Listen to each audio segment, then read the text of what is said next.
What up, y'all? My name's Tom. Little while back was an alcoholic. Had a mental breakdown like a year ago. Came close to put me in a coffin. Damn. After the hooker I loved. After I did all the drugs. After I finally got fired for showing up late to the job, hella tired and drunk. After the oxys I put up my nose with my boss on the oil rigs when I was young. After my ex cut her wrists and the cops thought I stabbed her and beat me then put me in cuffs. After I totaled my car trying to run from the cops with a kilo of coke in the trunk. After I drank till I rotted my teeth out my head, got infections in all of my gums. After I couldn't get hard cause the vodka and porno sedated me till I was numb. After I couldn't escape from the basement I rented and went to go live with my mom. After I cheated on people I needed and lied trying to hide from the guy that I was. Then I got sober, the madness was over. Now I am proud of the man I become, yeah. I'm finding someone that I know again. I started climbing out the hole I'm in. Fighting demons and I know I'll win. It's time for me to mend these broken ways. Life has been hard, I know it gets better. This is a war that I'll fight forever.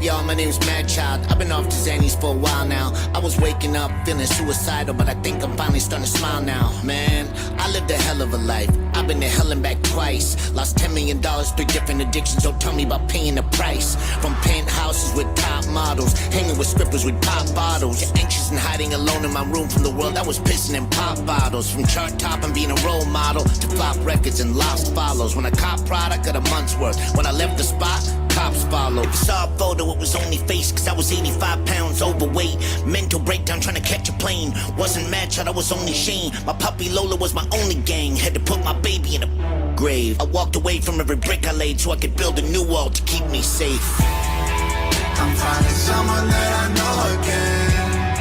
I started climbing out the hole I'm in. Fighting demons and I know I'll win. It's time for me to mend these broken ways. Life has been hard, I know it gets better. This is a war that I'll fight forever.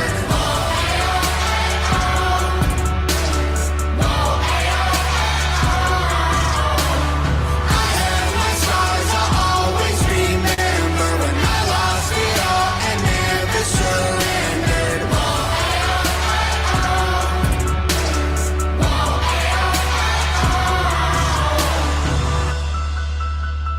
When you fall down and the world's closing in, you can get up again, up again.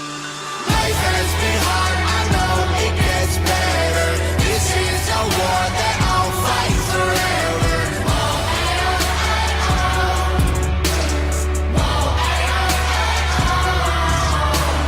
I have my scars, I'll always remember when I lost it all and never surrendered.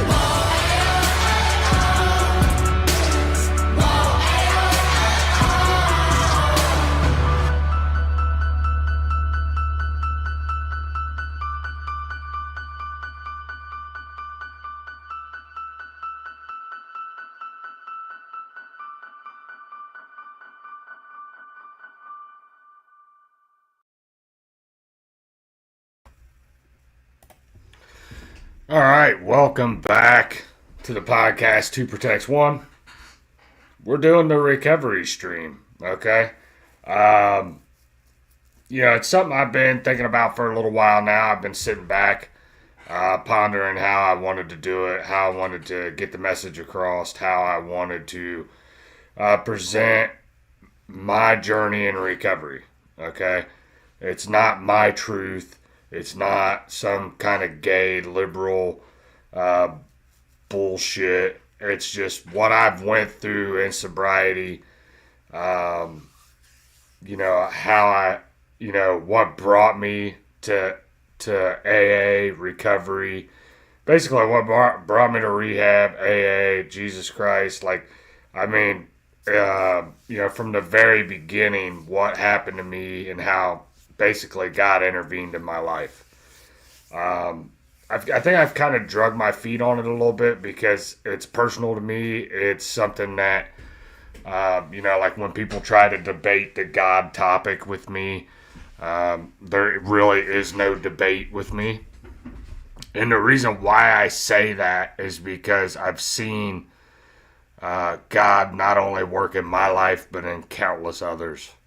So when somebody says, well, how do you know God exists? And it's like, bro, I've seen the proof.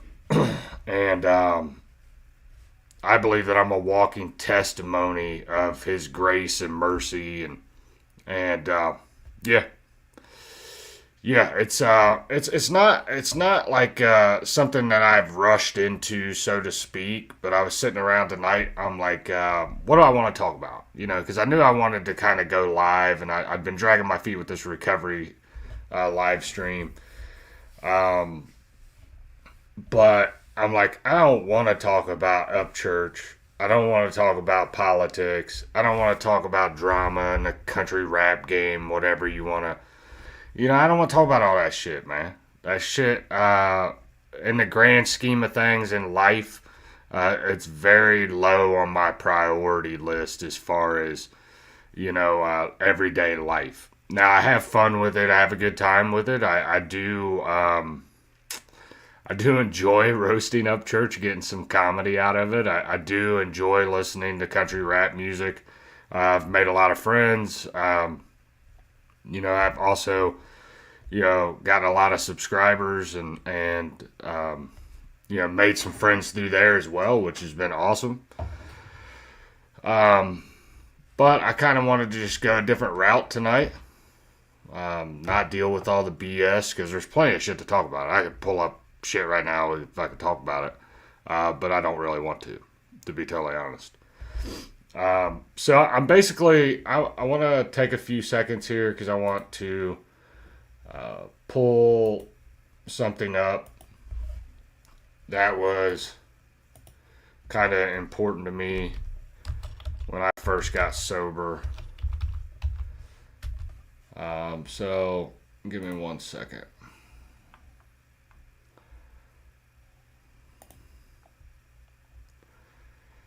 All right.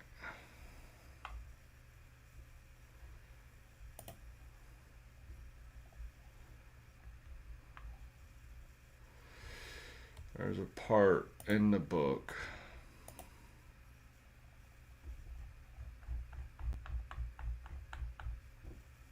I can't remember where it's at. That's all right.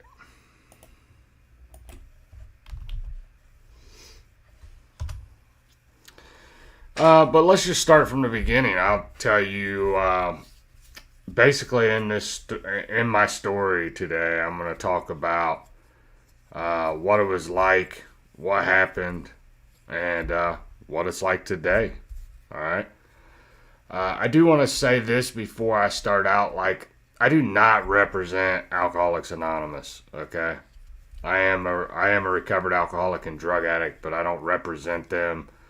AA helped me tremendously. It's a part of my story, and I know AA catches a lot of flack, and it's like, oh, that 12-step recovery self-help group doesn't work, and AA's this and AA's that, and everybody seems to have an opinion about something that's helped millions of people.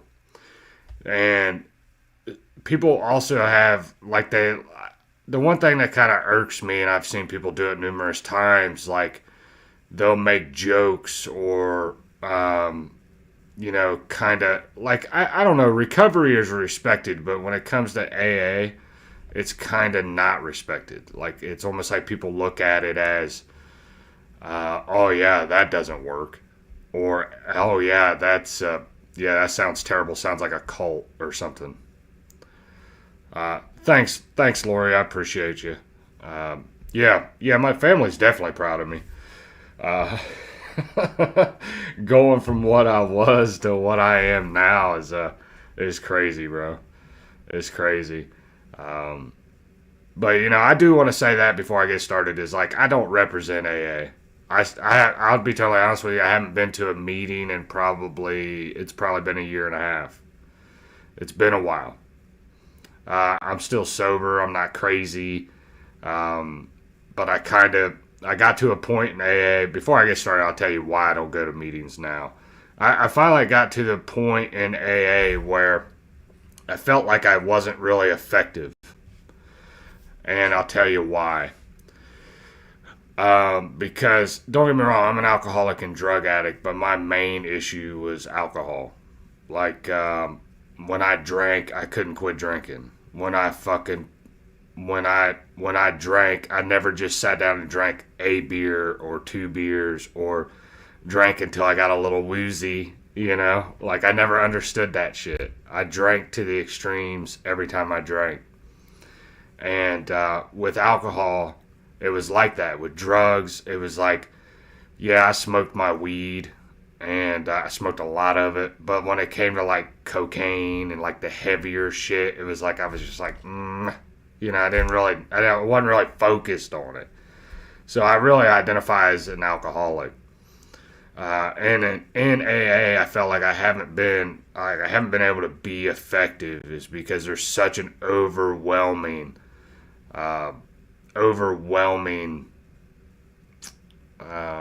presence of drug addicts, and they'll come into AA and they're just drug addicts. There's no alcoholism.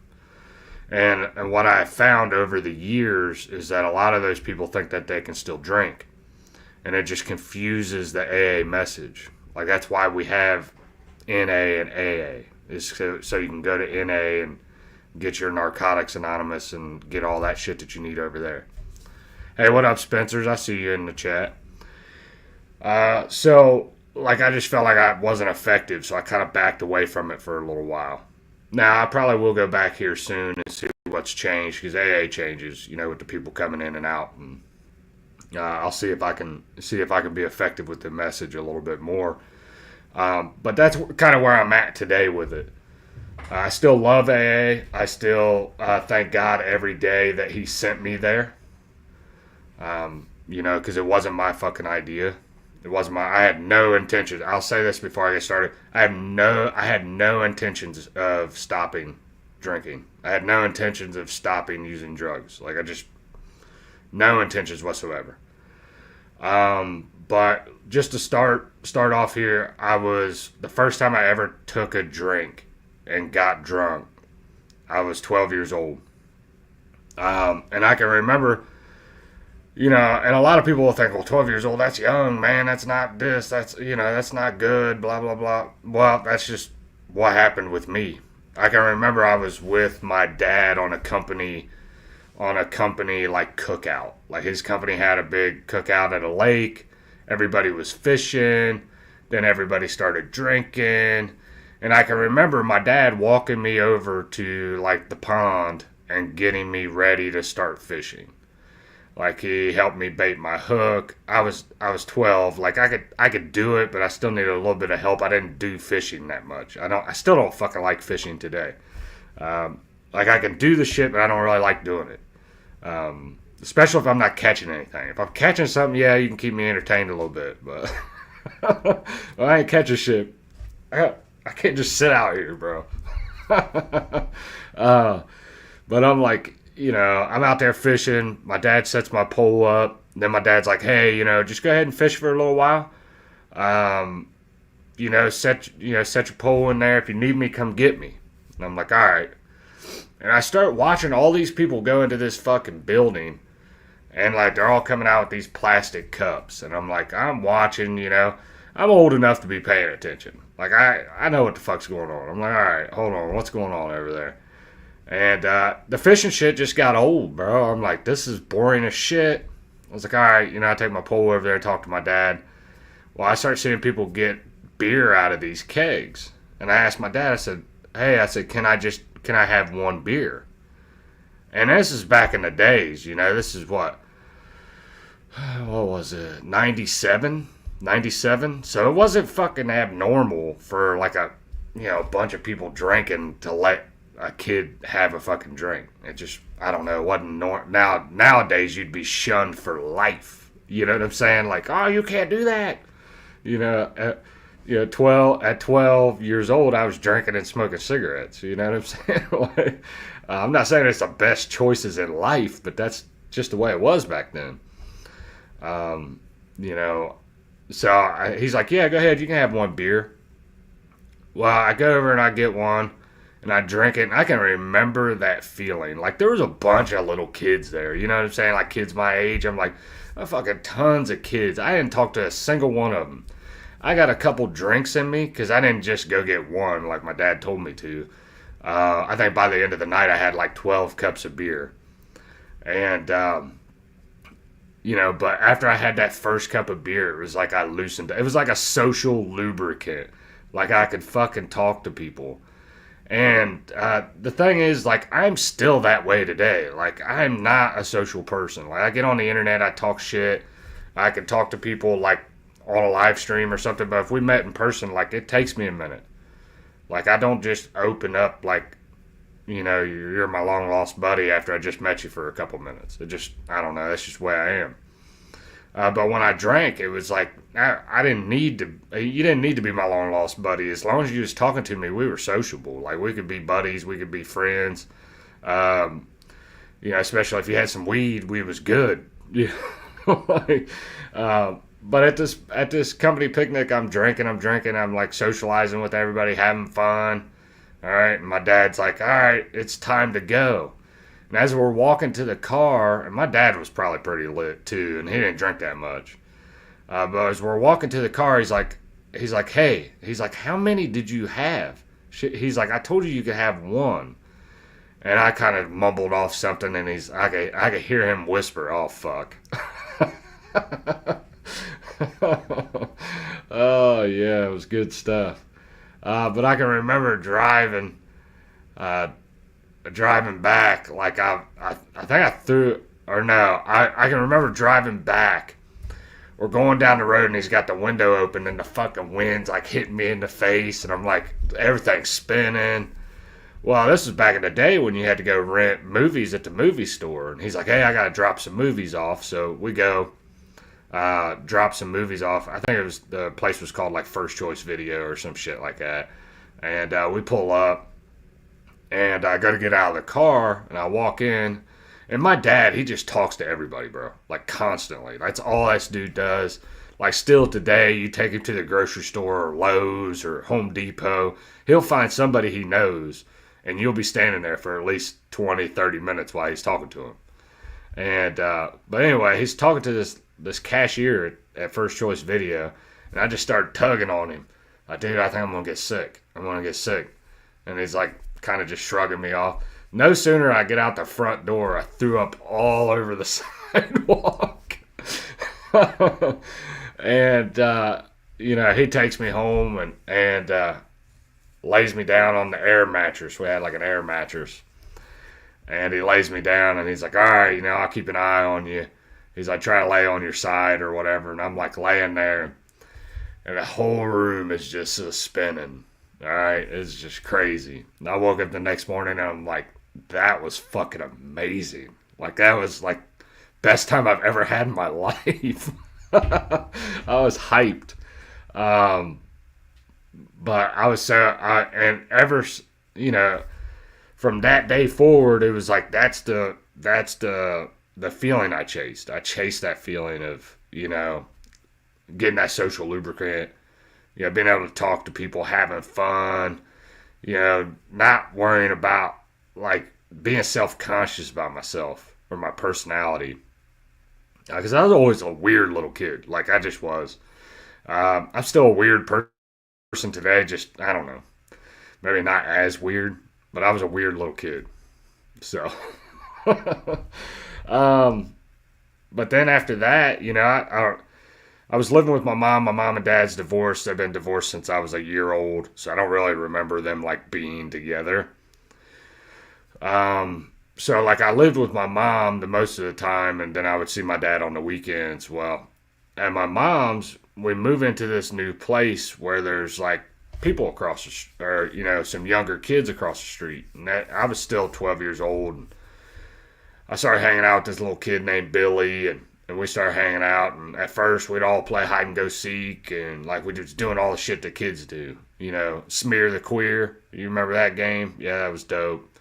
Yeah, we used to play Smear the Queer, and then we'd play baseball and hide and go seek, and then all of a sudden, you know, Billy's older brothers were sneaking to the garage, and like we kept trying to figure out why, and I kept smelling funny and shit, you know, and you know, come to find out, Billy's older brothers were you know, smoking, so I was like, all right, you know. We found out they were smoking weed. So we started going to the garage and you know, figuring out what they were doing. Well, that's when I first started getting high. I started smoking weed or whatever. And I can remember the first time I ever smoked weed. Well, I'll take it back just a little bit. The first rap album I ever heard was Bone Thugs and Harmony, East 1999 Eternal. And then the first rap album I ever got high to was Outkast, ATL, Aliens or whatever. Yeah, that album. So, yeah, they were into rap music. They were smoking weed and drinking and partying and chasing girls, and all that shit looked exciting to me, you know. So that's what I did. I partied for a while. I started getting in trouble in school. I can remember I was in fifth grade. I was in fifth grade smoking weed, skipping school. My grades were starting to drop. Like all kinds of shit was going on. My mom was like wondering what the hell was going on. Like as far as, you know, why my grades were dropping, why I was eating all the food in the fucking house. I can remember one day, or one morning, I wake up and I had a stepdad. So like he wasn't my stepdad at the time. He was my mom's boyfriend, but we was all living together. And I can remember one morning, after I got high, I woke up like the next morning. I can remember him yelling, "Hey, where'd all the fucking Swiss cake rolls go?" I was in the bedroom eating Swiss cake rolls at like 1 o'clock in the morning. In my defense, they are pretty fucking good, alright? But yeah, so like shit was starting to happen. Shit was starting to snowball a little bit. Grades were dropping. I was starting to become like addicted to weed. Like I wanted that shit all the time. And then I drank quite a bit. But I can remember, not only was I dealing with that shit at my mom's, like everything was kind of starting to escalate there, like with drug use and drinking and shit. But also my dad got a new girlfriend, and she had a daughter around my age, and we hung out and shit. Well, they liked to party and shit, and they had a bunch of, like, her daughter had some friends that would come over, and before you knew it, there was like 10 kids in this house, and we were all partying every fucking weekend. Well, we were drinking, smoking weed, like doing all kinds of shit. Well, I can remember, I think I was like 13 when I took my first hit of acid. And I can remember like everybody's being real secretive one night, like all the kids and shit. Hey, what up, Chill Rock? Chill Rock in the chat. But I can remember like everybody's being like real secretive and weird one night. Like we was getting ready to start drinking, and my dad went and bought us all alcohol. My dad would buy us alcohol when we were teenagers, which I find hilarious because he wound up not being too excited about it after it escalated. But anyway, yeah, we were all getting ready to start drinking, and like everybody was starting to be weird. Well, there's this one dude. We called him Boog, and that was his nickname. And he came over. Well, he was always the one that had all the weed and shit like that. And we all partied. We were all partying. Well, they started being real secretive, talking about acid. And I'm like, well, what the fuck is that? You know, and I started asking them questions, and they're like, yeah, you know, acid, you take this, and, you know, after about an hour, you start tripping. And I'm like, well, what the fuck is tripping? And they explained it to me, and like, you can't be alone. You know, you got to have somebody with you at all times. You could freak out. And they're like trying to give me all like the negative shit, mixing in a little bit of positive. I'm like, this sounds fucking awesome. And to be totally honest with you, I'm like, dude, sign me the fuck up. So that's what happened. I wound up talking. I started talking to my friend. I'm like, dude, give me some. And he's like, well, it costs such and such amount of money. I think it was like $5-10. I'm like, dude, hold on. I like went and got some money from my dad. Yeah, I'm fucking 13. All right. I got some money from my dad. Before you knew it, I had a hit of acid on my tongue. And I'm sitting there and I'm like, dude, about an hour goes by and it was paper acid. And I'm sitting there and I'm thinking like, this shit sucks. Like, what the fuck is this? And we're like smoking, drinking, and I'm sitting there thinking like, this is not going to kick in. And all of a sudden it kicked in and I'm like, I am fucked. It's like, there's no hiding this. And then I proceeded to trip for like 12, 13 hours. Which was crazy. There's probably, and I took acid a few times after that, but like, that was probably the one of the best trips I had, because it was like, I can remember we woke up, we drank all fucking night. Like, we just kept drinking on top of acid, which is kind of dumb, but we didn't know, you know. But I can remember sitting out at like 11 a.m. with those long, you know, the long folded lawn chairs. We were sitting at the end of the driveway, smoking cigarettes, drinking beer, fucking trying to come down off of acid. And I think Boog might have been a little older than I was. Maybe he was like 14. But he wasn't much older. And we're just sitting out there. My dad woke up next morning. He's like, what the fuck are you guys doing? It's like, I don't know. You know, just... but, you know, the drug use, alcohol use started to progress. And eventually my dad was like, no more. I'm not buying you alcohol anymore. And then eventually him and that girl broke up. I still kept in contact with some of those people that I met and shit. And it was just off to the races, bro. Like, everything I did was like full go. You know, once I turned like 14, 15, like I had a full goatee. I could have probably grew a full beard at 14, 15 years old. Okay. Which led me down the next fucking route. All right. Because I would buy people alcohol. Like, there was a couple drive-thrus that I could go through, you know, and I'd be able to buy alcohol, especially when I turned like 16. When I was 16, I could buy alcohol at a couple different drive-thrus in the town I'm at. You know, which is crazy. You know, so that led to more shit too.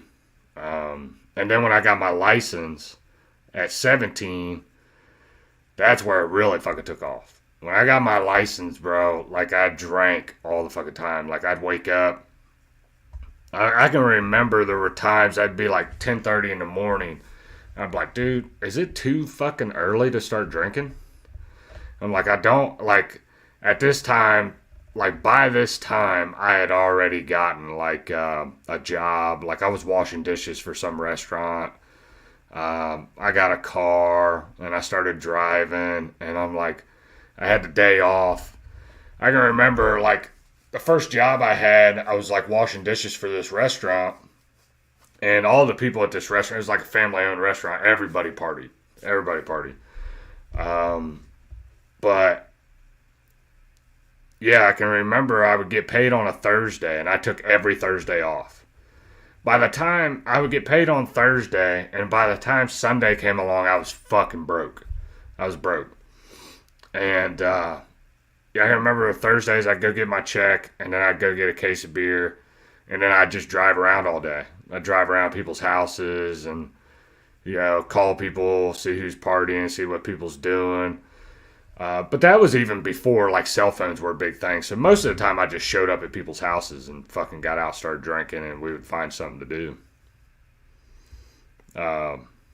You know, so it's wild to think about how, in my opinion, how different shit is now than what it was. Like, social media didn't exist. Like, basically, cell phones didn't exist. You pretty much just showed up at people's house and was like, hey, what are you doing? Or you called their house phone. If they didn't answer their house phone, you were fucked, all right? You had your pagers. I remember carrying a pager. That shit was funny. I know what you think about it. Yeah, thanks, man. This is this live. Let me pull that up. This is definitely getting a like from me, preferring these rather than the other videos, Skin. Yeah. Yeah, you might like this better. I do like, oh,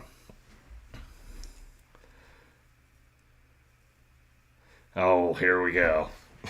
I knew some fucking losers would jump in here. So you're an ex-addict and want us to give you credit. You're a loser chasing up church clout. Fuck you. Oh, fuck you, bitch. Anyway, back to my story. What the fuck was I talking about? Oh, yes. You know, getting alcohol and shit was simple, bro. Like, it was crazy the amount of places that didn't card me. And, you know, around 17 is when, I would say 16, 17 is when I started getting introduced to ecstasy, too. Ecstasy was like a huge thing back in the day. Like, I don't know if it is so much today, but ecstasy was like the shit, bro. Like, everybody was trying to get it. $25 a pill, and people were popping that shit. Also, shrooms were real big back then. I did my fair share of shrooms. Man, I can remember me and a friend of mine, we split a quarter bag of shrooms. He said he'd never taken shrooms before. He said he wanted to try it. And I'm like, all right, you know, fuck it, you know. You know, let's try it out. Let's do that shit. So we started eating them. Man, it tastes like shit. And we didn't know. It was like 16, 17. And so we started smoking them, eating them. We're like, damn, dude, these things ain't doing anything. And I can remember my friend, he's like, are you sure these are even fucking shrooms? And I'm like, dude, I'm 100% sure. I've taken them from the same guy I bought them from. Like, trust me, they're going to kick in.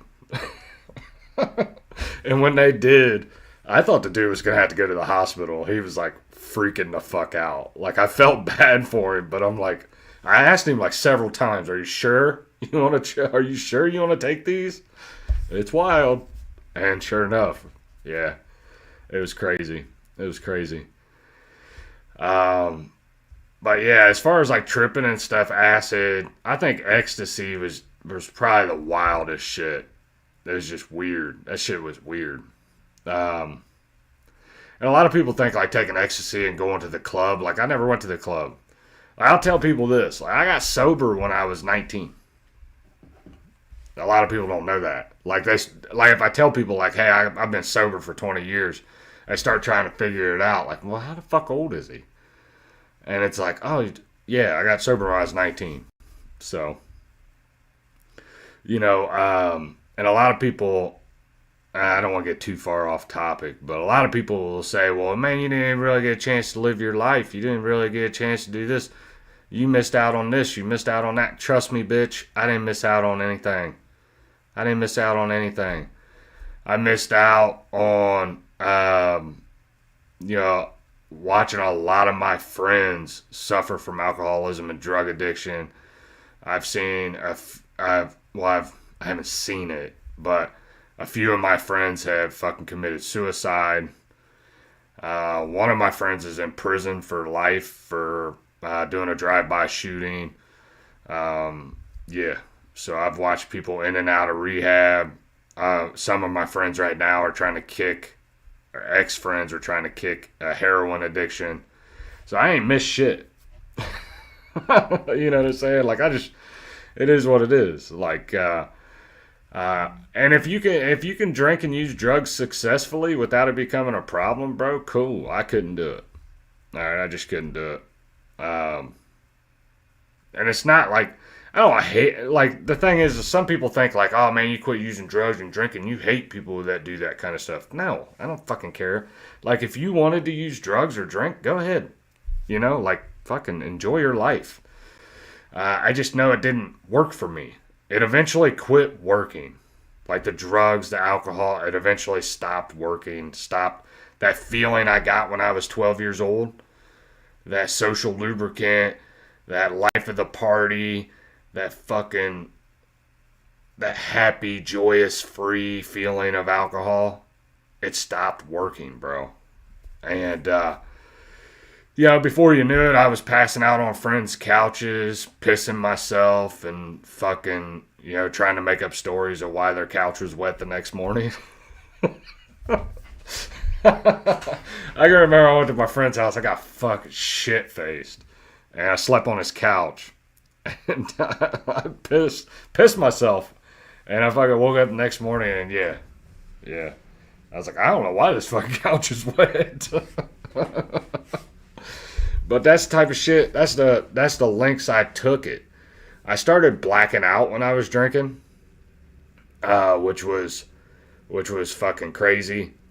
There's some nights where I drove, because I was 17, so like I just got 17, 18, 19, I just got my license.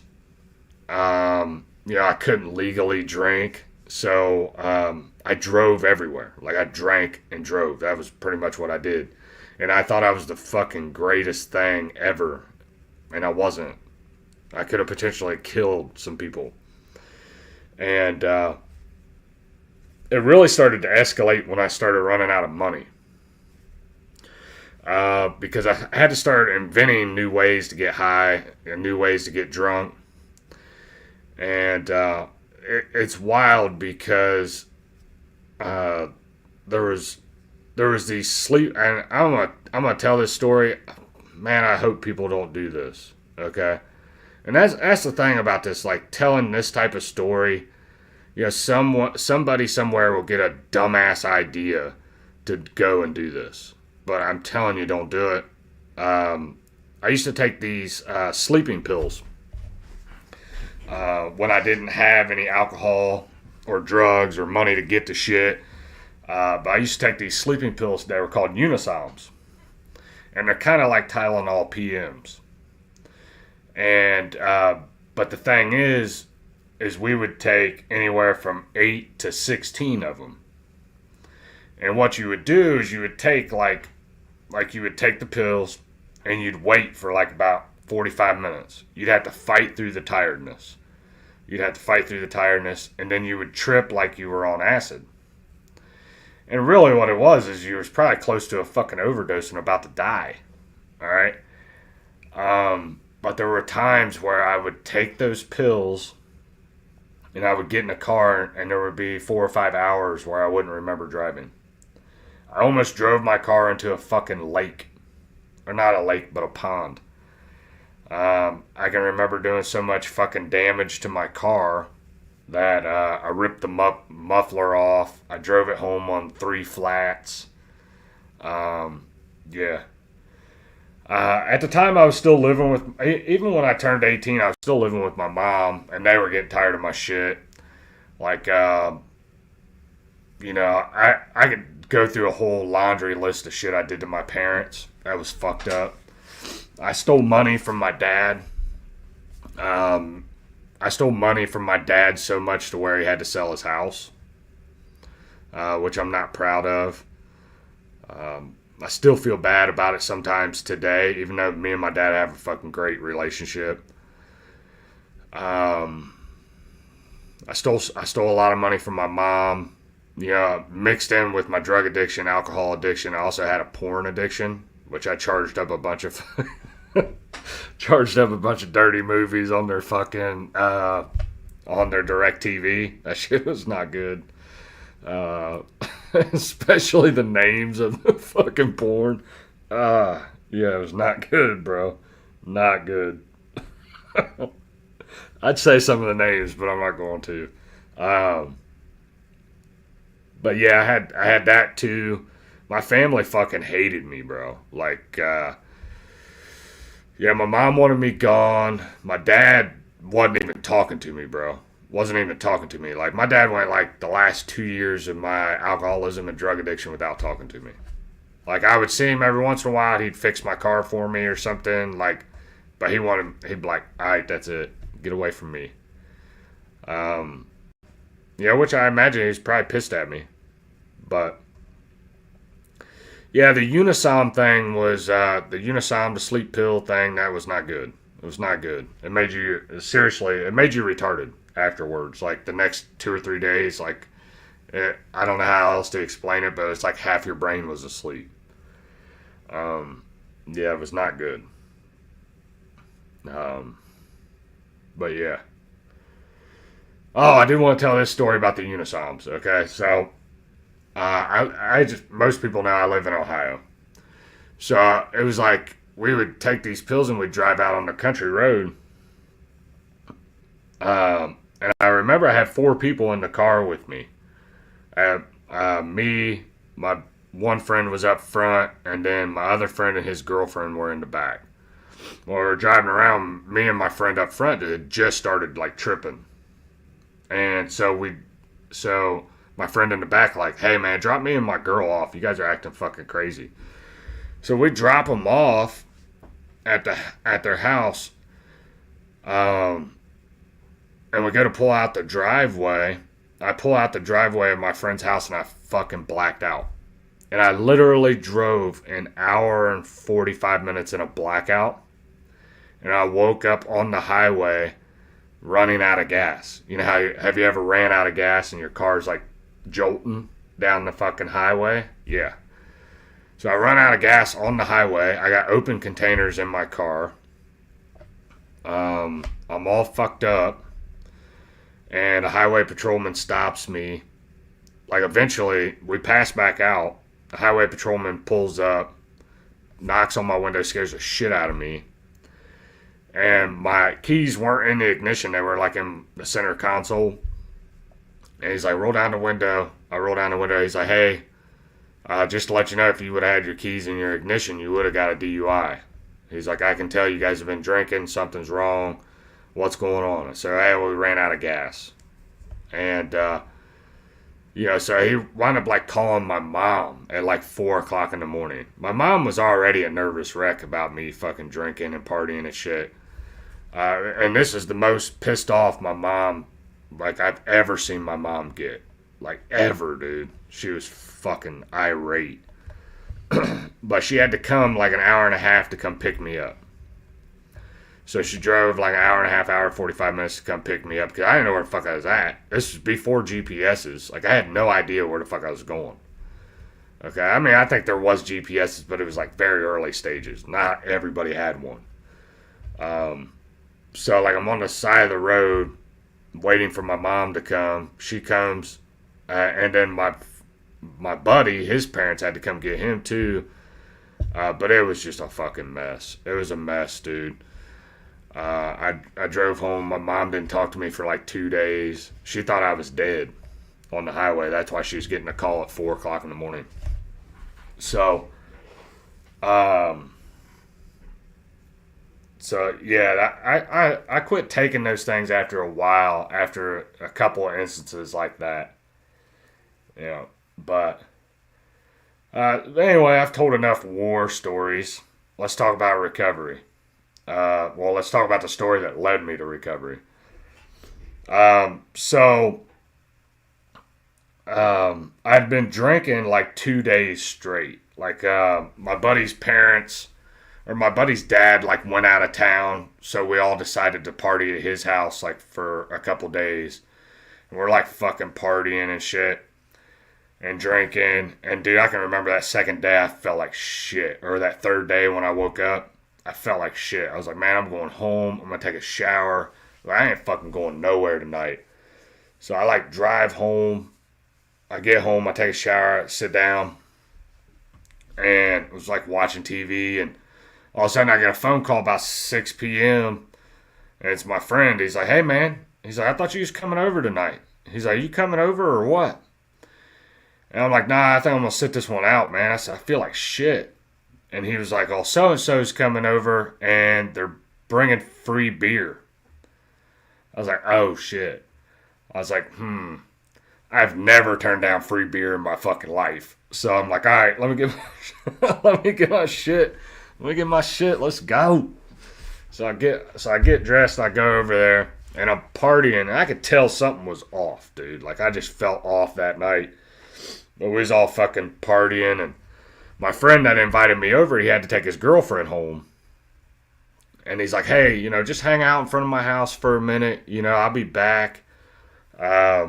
It's like, all right, so we're all out drinking in front of his house, and I'm with a group of guys that I usually don't hang out with. Like, they're more friends with my other friend, but they're cool people. I'm bullshitting with them, and we all get this idea. They're like, hey, man, let's all go get 40 ounces, like back in the day. 40 ounces of fucking malt liquor. You know what I'm saying? So we're like, all right, fuck it, let's go. He was buying, and I think he got like 40 ounces of Bud Light. I don't drink Bud Light. I don't like Bud Light, but it was free. So we all get 40 ounces of Bud Light, and we're sitting out. We go back to my friend's house. We're sitting out front, and everybody's like finishing up their 40s. Well, my buddy's not back yet. I'm like, dude, where the fuck is this guy? And I'm like sitting out here drinking with these guys I don't really know that well. But we're out there partying, and one dude gets done with his 40, and he's like, watch this. And directly across the street from my friend was this older gentleman and his mom. They lived there. And the dude was a dick. Like, he was like the neighborhood snitch. Like, he always called the cops on everybody. He always, like, if he caught you outside, he'd talk shit to you, run his mouth to you. But anyway, one dude's like, I gets down with his 40, he's like, watch this. And he fucking gears up and chucks it up in the yard. And it like skips and hits the like cement foundation of the house and fucking shatters. And then the next dude's like, let me fucking try. And he gets done with his and he throws it and it hits like the fucking bushes or some shit. And monkey see, monkey do. All right. I gotta fucking do something too. Like an idiot. So I get done drinking mine. I fucking gear up. I'm like, watch this shit. Fucking chucked it. And it went through the dude's window, like bedroom window. And as soon as that happened, dude, it was like we just all like scattered like a bunch of fucking cockroaches. And we all scattered, and I jumped into my car, and I got like a couple blocks up the street, and I fucking blacked out. Now, I wasn't doing any other type of drugs that night. I was just drinking. So that, like, my blackouts were happening more and more often. And, so I blacked out. And I drove like 3 or 4 miles in a blackout. Really wasn't that fucking, I say about 10 miles in a blackout. Really wasn't that far, But I'm driving, and I go down this road, and it goes straight for like a mile, and then it goes up a hill to the right, and then it goes like up the hill to the left. Okay. Well, I made that first right turn. Okay. I didn't make the second one. I made the right turn. I didn't make the left, is what I'm trying to say. So I drove my car into a ditch and fucking wrecked my car. So, hey, what up, Chopsticks? Congrats, man. That's good shit, brother. 25 years dope free. Let's go. Yes, sir. But I crashed my car, and I remember very little about this. But I can remember, like, I had a set of scales, like the hand scales, you know, because when I would go buy weed, I would make sure motherfuckers were giving me the correct amount. I didn't play that shit. But I had some scales in the car. I had a 40 ounce in the car from somebody else that was a pussy and didn't drink it or something. I don't know. I just remember having another one in the car, but I'm like looking for shit. And I got out of the car and I climbed up out of this ditch. Well, I started walking across the street and I got to the back of this person's house. Well, I got to the back of this person's house and pissed myself. Okay? And I pissed myself. And, I mean, I'm not going to walk into some stranger's house with pissy pants on and fucking sleep on their couch. You know what I'm saying? Basically, I took my pants off, slept naked in some stranger's house. Oh, yeah. Yeah, so, so I pissed myself, took my pants off, slept in this stranger's house, and I can remember waking up to some lady screaming at the top of her lungs, and I wake up and I look around. It's the most confused shit I ever happened to me in my life. Hopefully nothing like this ever happens again. But I'm like looking around, I'm like, man, what the fuck is going on? I don't know this house. Where the fuck am I? And this lady is like screaming at me. And she takes off. And I'm like, oh shit. I don't know this house. And all of a sudden, here comes the guy of the house. He's like, hey, the fuck are you doing in my house? And I'm out in the country, okay? And country people don't fuck around, all right? Usually have a couple guns. They will shoot you, all right? So I'm like begging and pleading. Like, I don't know what the fuck's going on. I don't know what's happening here. Hold on. So he's like pushing me out of the house. And I'm like, understandable. I'm naked. I'm at least half naked. I think I had a shirt on. Okay. I felt a really brisk breeze. Weak bladder. Thanks, Frank. Yeah, so like it fucking pushes me out of the house. I look down, there's a cement slab. There's my shorts. So I throw these pissy shorts on, and I'm like, oh, fuck, I gotta get out of here. And I thought my car was like right outside, you know? I look and don't see my car. So I'm like walking through people's yards. Now this, mind you, this happened on a Sunday, like where I did my third day of drinking. So this is Monday morning when people are getting ready to go to work, all right? And I'm like, I done scared the shit out of this one couple, broke into their house, slept on their couch, scared the shit out of them, probably scarred them for fucking life, all right? And then I take off and I'm like walking through people's yards. And there's this lady getting ready to come out to go to work. She screams, throws her shit up in the air. You know, then her husband comes out and he's like, I'm like, dude, you gotta get me out of here. Like, I don't know where the fuck I'm at. I can't find my car. Can you help me? And he's like, sorry, buddy, I can't help you. And he points down the driveway and there's the fucking sheriff. So I'm like, oh no. But I go down, the sheriff puts me in cuffs for a minute, like asking me questions, and then the ambulance came. And I'm like freaking out. I was like, dude, I don't know what the fuck I did. Like, I don't know what happened. And, the people's house that I slept naked in, they decided to not press charges, which they're fucking OG, triple OGs. I'm glad they didn't do that. I feel bad. Let's say I never went back and made that amends. Not a good idea. Everybody I talked to said, don't do that. So, but yeah, I went, talked to the sheriff. The sheriff's like, we're going to charge you with trespassing, underage drinking. And that's pretty much how my life has been, like the run-ins with the law while I was sober. It was like trespassing, underage drinking. And then like I got a couple possession charges. And I'm like, dude, like I got away with a lot of shit. Shit I should have went to fucking jail for sure. Which I'm not complaining. Never went to jail. Can still say that today. But anyway, I go to the hospital. I get in the ambulance. I go to the hospital. This is probably one of the most embarrassing times, but kind of funny times between me and my mom. We're at the hospital, and yeah, I'm in the hospital bed, and it's like the emergency room or something. They call my mom. My mom comes in. Basically, the reason why people didn't freak out and beat the shit out of me is because I had blood all over my face. I had a softball knot hanging out the side of my arm. My legs were all beat up. Like I had airbag burns all over me.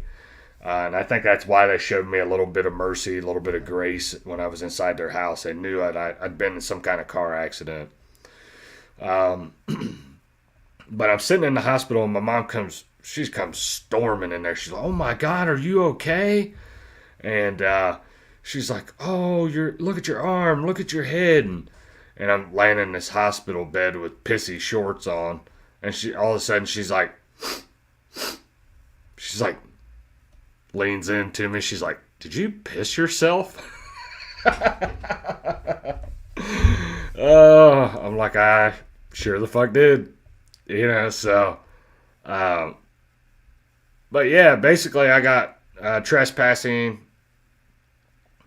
underage drinking out of that. There might have been another smaller charge. I can't remember. But yeah, that's basically the charges that led me to recovery. So after that, I swore off alcohol. I'm never drinking again. That was crazy. Don't ever want something like that to happen again. And I made it literally, I think it was like 3 weeks. 3 weeks. And before you knew it, I was drinking again. I was smoking again. I was doing everything I was fucking doing before I got in a car accident. And I kept having these like little pesky court appearances I had to go to. Well, I went in and the judge decided on my case. The judge is like, basically the judge told me either I don't know why it did that. Quit doing that. Why?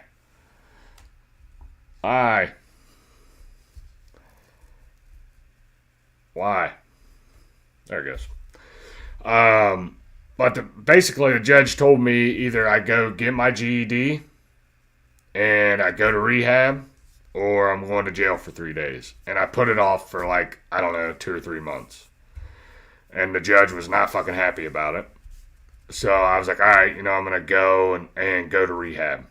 I'm going to go check it out, see what they're saying about it. Well, I go to rehab, and I'd been to rehab at a different facility before. Like, I'd been to, like an inpatient rehab. I didn't really like it, so I quit going. Like, it was like a fucking group therapy session. I'm like, fuck you. I think that was, like, something my mom wanted me to do. But then I went, the court wanted me to go, so I started going to this rehab facility. And they're like, oh, yeah, you're going to be an intensive outpatient. And I'm like, okay, I don't know what the fuck that means. They're like, well, you're going to be here 2-3 days a week. And you're going to be required. I found out it wasn't like a suggestion. I thought at first it was like a suggestion. Like, you might want to go to a couple AA meetings. No, they're like, bitch, go to a couple AA meetings. And I'm like, all right. So they're like, you need to start going to these AA meetings. I'm like, okay. I'll do that. Never did it. I quit smoking weed. So I was like, all right, I got to pass the drug test. I never quit drinking. I just kept drinking. But eventually they're like, hey, you got to start going to meetings or we're just going to kick you out. And I'm like, all right. So I can remember I go to my first AA meeting, and this is back when you could still smoke. You could still smoke inside the meetings. So I come in and I sit at the back, very back of the room. All right, a cloud full of fucking smoke, bunch of old ass people in there, talking about fucking World War II or whatever. I don't fucking know. Vietnam. I don't know. I don't remember much from my first AA meeting, but I can remember they were just telling war stories. I didn't really get a whole lot out of it. But, we were sitting back. I can remember at the end of the meeting, we all held hands and prayed, which I thought that was weird. I didn't really grow up religious. My grandma was a Catholic, which was whatever, I just never really got involved with church. But we all held hands at the end of the meeting, prayed the Lord's Prayer, and I'm like, okay, this was super weird.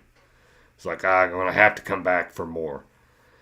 So I came back to a couple more meetings, and I just so happened I'm sitting in a meeting one day, and I'm like, somebody speaks up, and he tells his story, and he's about 30, I would say probably about 30 years older than I am, and he tells this fucking story about his drinking, and I'm sitting there thinking like, holy crap, dude. That sounds like some of the stupid shit that I did.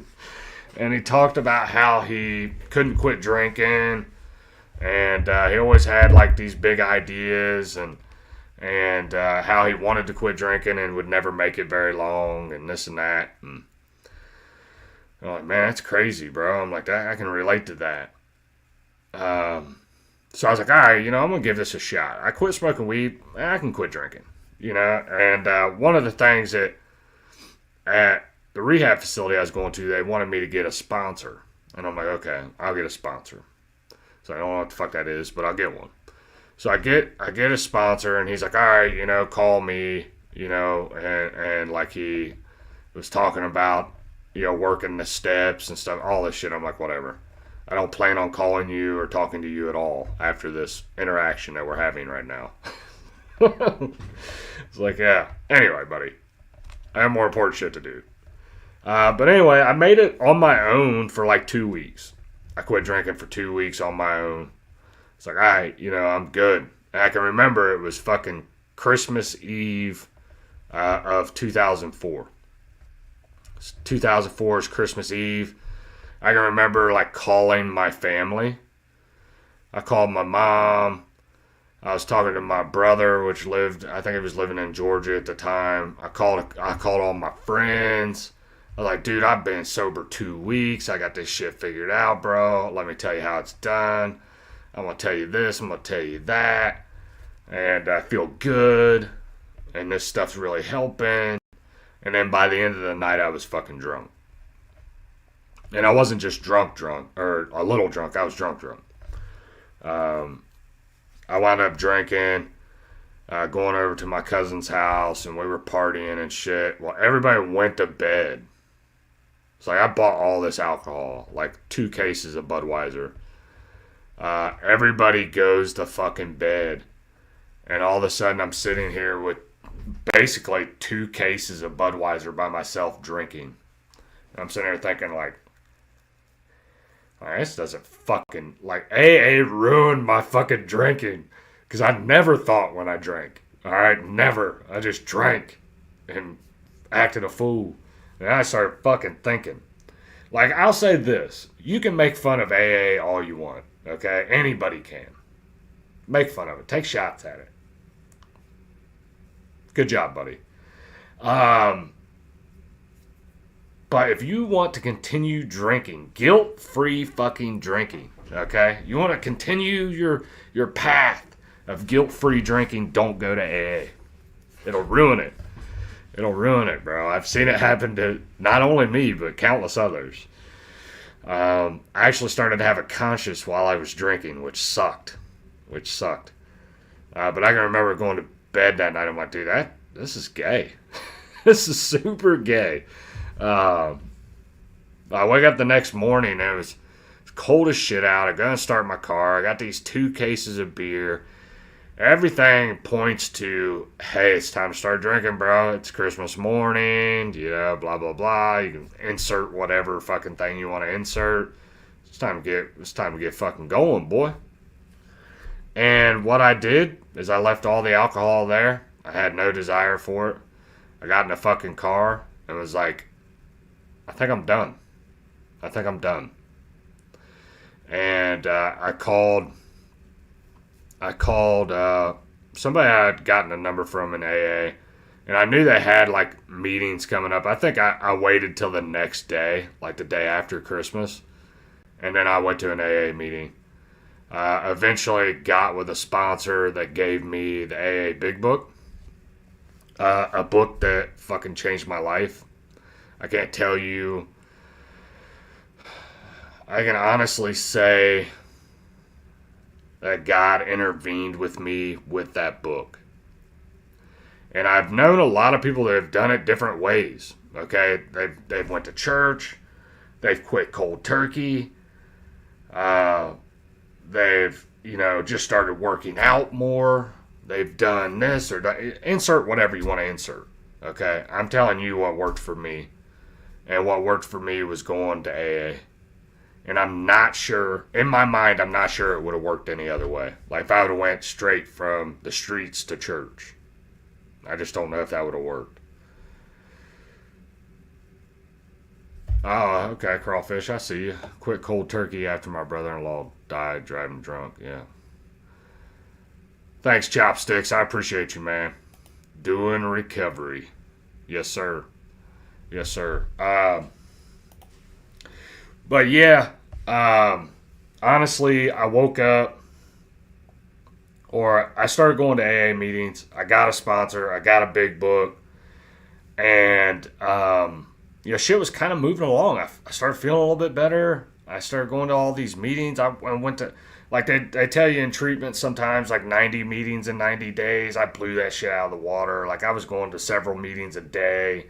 I was talking to my sponsor. I was not putting myself in fucked up situations, and one of the things they tell you in like early recovery, like treatment centers tell you this, okay? And some AA people might tell you, but they'll say like, no major decisions within the first year.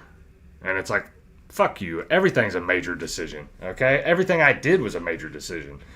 I had to wake up on such and such day and figure out a day to not drink, all right?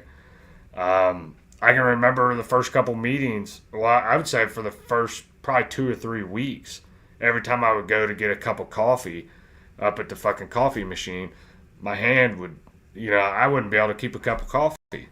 And I'm like, I can remember the fucking nightmares. Like there were so many nightmares I had when I quit drinking and doing drugs. Like it was fucking crazy. It was like I'd be smoking weed and drinking and like I'd wake up in cold sweats. Yeah. I wouldn't say I was in late stage alcoholism. I believe I was early stage alcoholism. But I was well on the way to being full blown, fucking, yeah. Let's just put it that way. I was on my way to fuck some shit up. And, but yeah, I my sponsor was awesome. He gave me my first big book. I was excited about it. Why the fuck does my camera keep doing that? Quit doing that, bitch. But I can remember there's a chapter that I wanted to pull up out of the AA big book. And there was a passage I wanted to read. Because I actually started looking at the steps, okay? I actually started looking at the program. And I started to, like, really look at what could possibly be my problem. What is my problem? Is it is it alcohol and drugs? Or is the problem me? And that's the one thing I had to really start looking at. And my first sponsor, I had him for about 4 months. Well, he wound up moving out of state, so I had to get another sponsor. Well, he was on my ass about doing the steps, so we decided we were gonna do the steps together.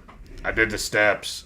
I didn't think it was I felt like, yeah, I don't know if people know much about the 12 steps.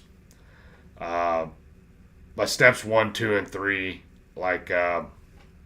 just to read them to you.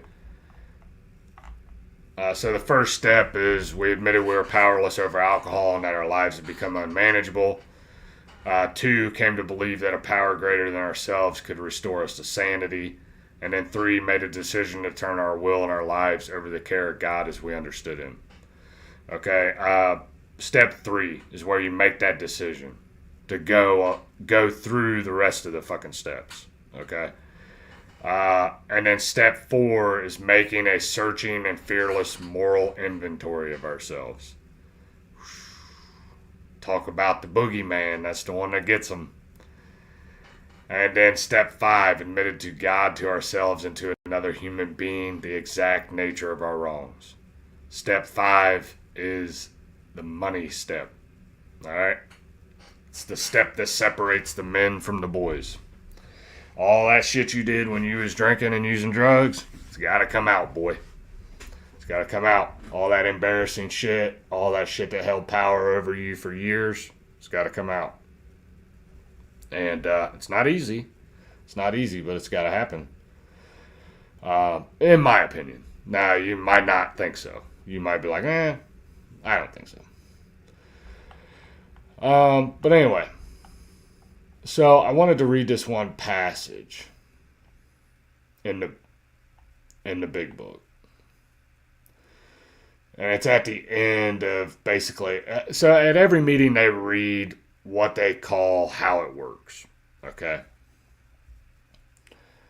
But this is after how it works. And I want to read a little bit to you. It says, being convinced we were at step 3, which is that we decided to turn our will and our life over the care of God as we understood Him. Just what do we mean by that, and what do we do? The first requirement is that we had to be convinced that any life run on self-will could hardly be a success. On that basis, we are almost always in collision with something or somebody, even though our motives are usually good. Most people try to live by self-propulsion alone, or self-propulsion.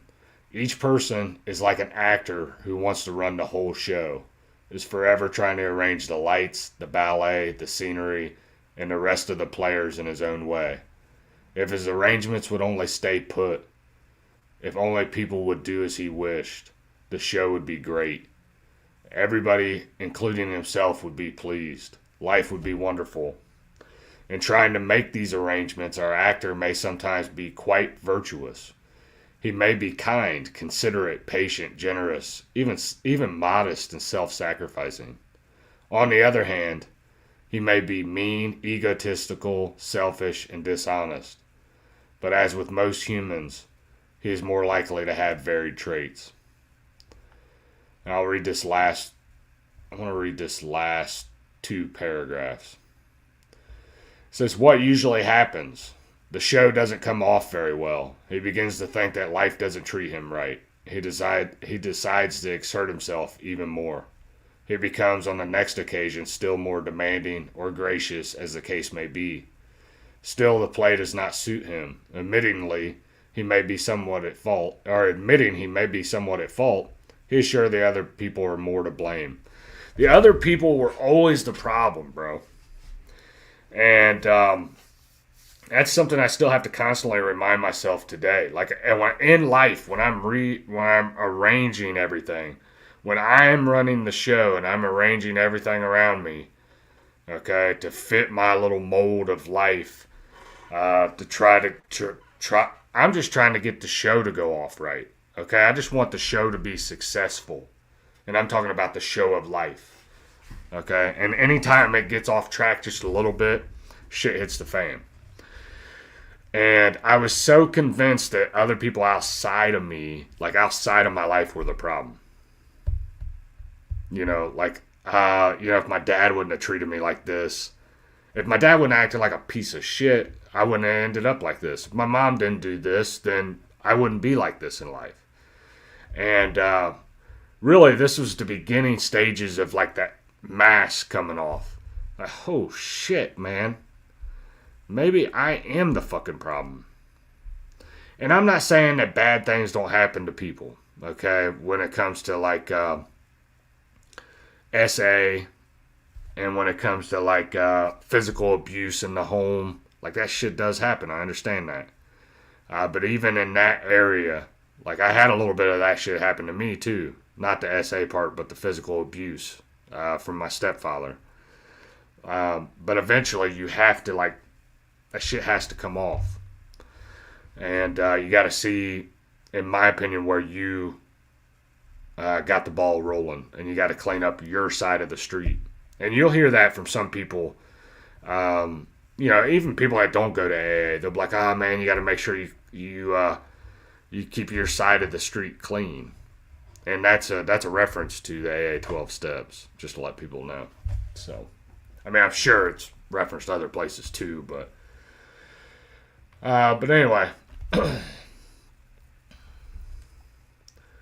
let me see where I'm at. So what usually happens? The show doesn't come off very well. He begins to think life doesn't treat him right. He decides to exert himself more. He becomes, on the next occasion, still more demanding or gracious, as the case may be. Still, the play does not suit him. Admitting he may be somewhat at fault, he is sure other people are more to blame. He becomes angry, indignant, self-pitying. What is his basic trouble? Is he not really a self-seeker, even when trying to be kind? Is he not a victim of the delusion that he can wrest satisfaction and happiness out of this out of this world only if he manages well? Is it not evident to all the rest of the players that these are the things he wants? And do not his actions make each of them wish to retaliate, snatching all they can get out of the show? Is he not, even in his best moments, a producer of confusion rather than harmony? And then it gives you the answer to what is what's wrong with, I will say, probably 99.9% of alcoholics and drug addicts. Okay? It gives you the answer to what is wrong. It says, our actor is self-centered, egocentric, as most people like to call it nowadays. He is like the retired businessman who lolls in the Florida sunshine in the winter, complaining of the sad state of the nation. The minister who sighs over the sins of the 20th century. Politicians and reformers who are sure all would be utopia if the rest of the world would only behave. He's the outlaw safecracker who thinks society is wrong to him, and the alcoholic who has lost it all and is locked up. Whatever our protestinations, what the fuck is that word? Are not most of us concerned with ourselves, our resentments, and our self-pity? Basically, it's saying selfishness, self-centeredness is our problem. That's what I had to come to. I had to come to that point where I realized that I was the problem. Okay? In my life, like, yeah, there was people outside of me that influenced some shit. Okay? But I had to, like, put their shit to the side. I had to say, you know what?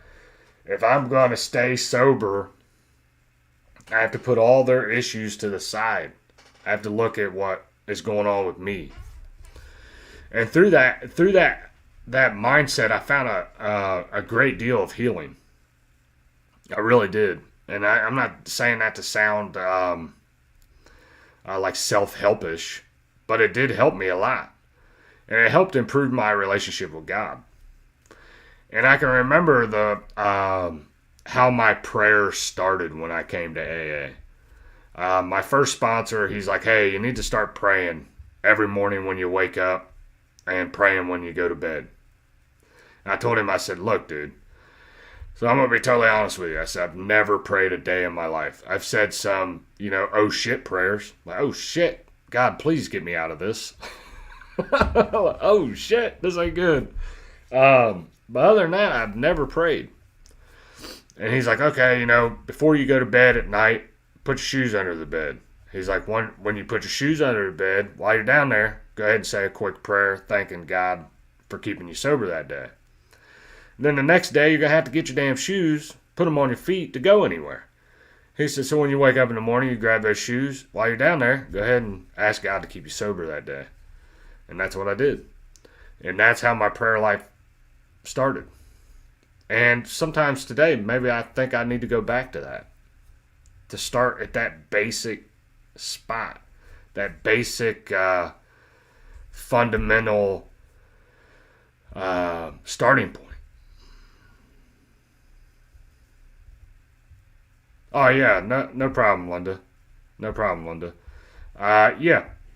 Yeah, I'm hoping somebody people get stuff out of this. You know what I'm saying? Like, I'm doing this, I'm going to put it out there. I know it's probably not everybody's favorite topic, okay? Like, I understand, but if I can put this out, I used to say all the time, when I went to an AA meeting, there's going to be a room full of 50 people, okay? Send a prayer, my cap hurts. Zesty Mountain Dew lips, thanks for the super chat, bro. I appreciate you. Romans 1:16. We're gonna have to check that out. Remind me of this at the end if you're still here, DM. I can't remember what Romans 1:16 is. Send a prayer. My cap hurts. But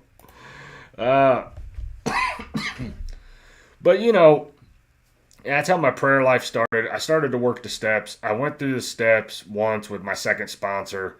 I felt like when I did step 4 and 5, which is the moral inventory, and then actually sharing that stuff with another human being, I got some freedom from that.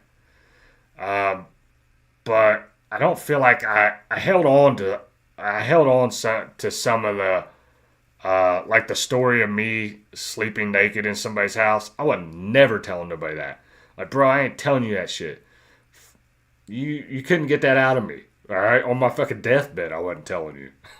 I didn't tell any of my friends after it happened. All they knew is that I wrecked my car. Like, I didn't tell them I pissed myself and slept in somebody's house naked. I left that part out. But that's an example of some of the shit that needs to come out. But people hold on to some real dark shit, and I won't tell you some of mine. But I know you probably have some too. But the skeletons, in my opinion, if you're gonna stay sober, if you're a real alcoholic, okay, if you're a real alcoholic and you're gonna stay sober,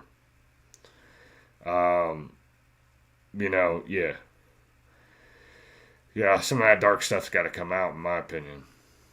But I could be wrong, man. Who the fuck am I? Just another bozo on the bus. But yeah, I went through the steps, and then my second sponsor, he was getting on my nerves. Like, he wanted me to call him every day, and like, we wasn't making no progress. I felt stagnant in AA, and I don't know, I just felt like he was a good guy. I just wanted to kind of like move on.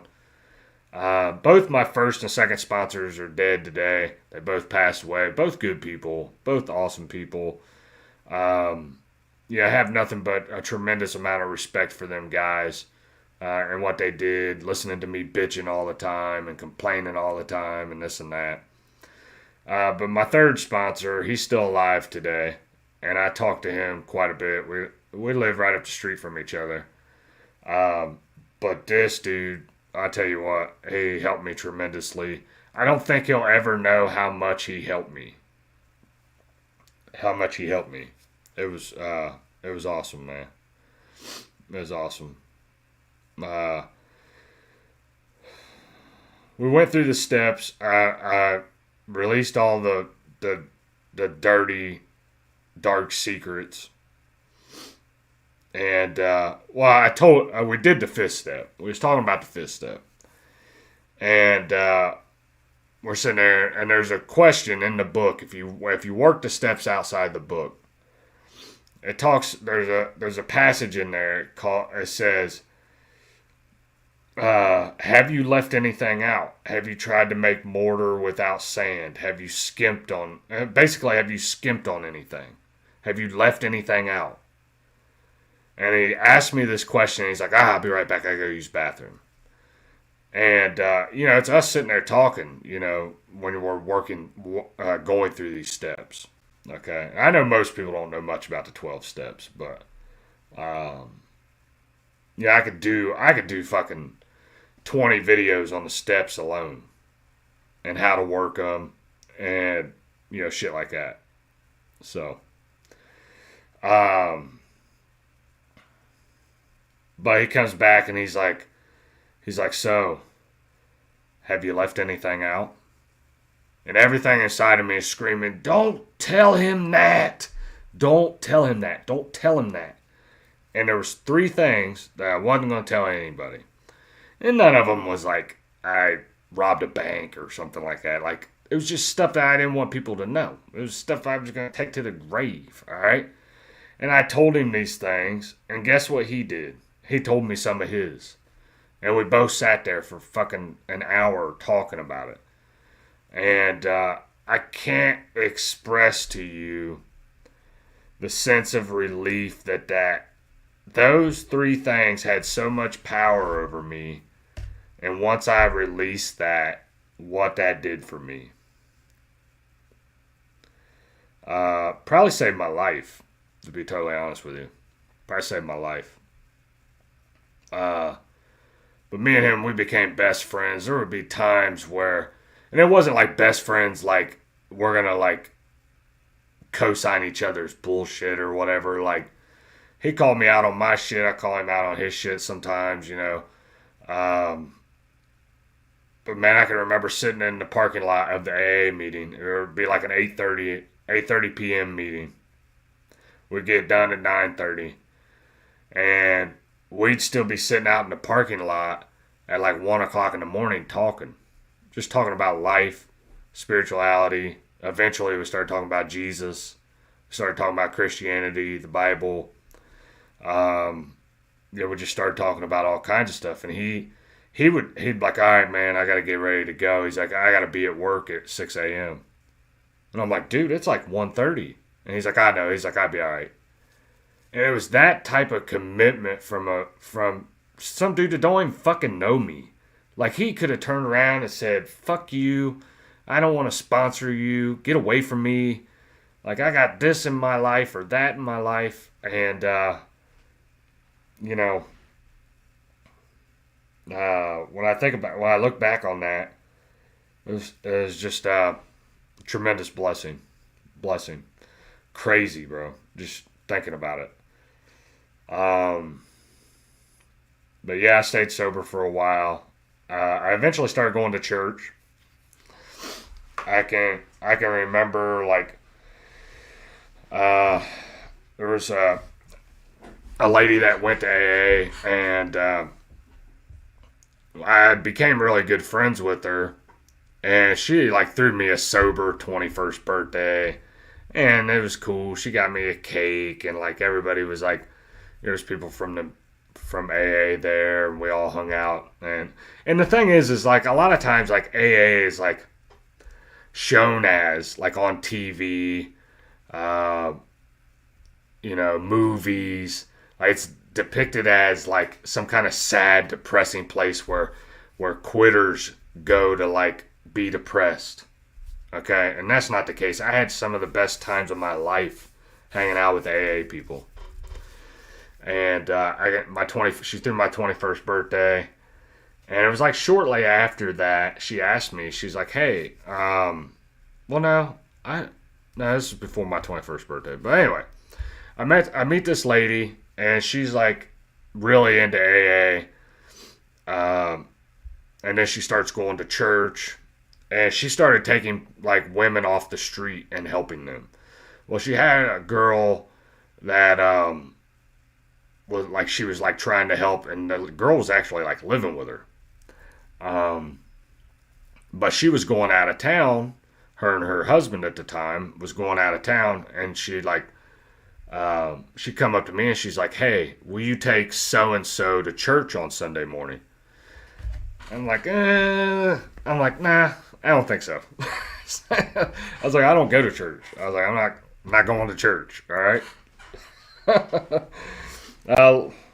Long story short, basically I went to church because she's such a nice lady. She helped me out tremendously. I was like, all right, I'll go. I'll take her. I don't even really know this girl that much. She, not only did I start going to church, I became friends with the girl I took. She was pretty nice, and we hung out quite a bit. And then the girl I did the favor for, I'm still friends with her today. Like I could call her today and talk to her. Shit's a little bit different today, but I know if shit hit the fan, I could still pick up the phone and call her. But I started going to church, and then, I met I'll say this, I got baptized. And I've been sober for, I don't know, man, maybe 2 years. So I've been a Christian for like 18, 19 years. And I got baptized. Yeah. I remember getting baptized, man. It was wild, dude. Like, when I look back on it, like, it was personal to me. Like, everybody's got a freaking opinion about baptism.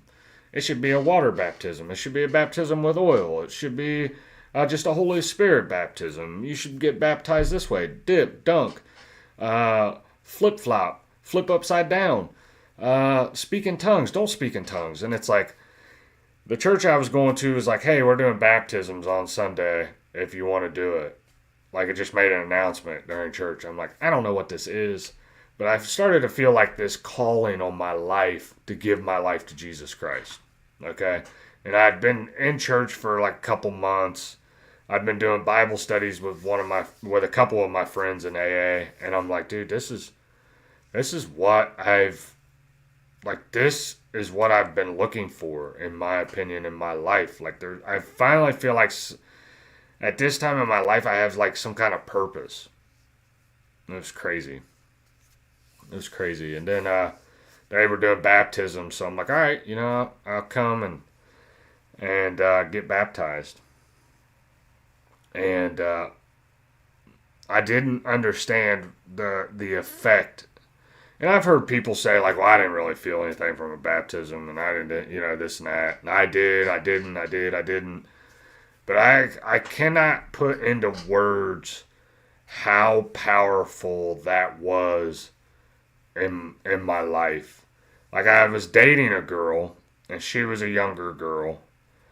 I think at the time I was 21 and she was 18. So,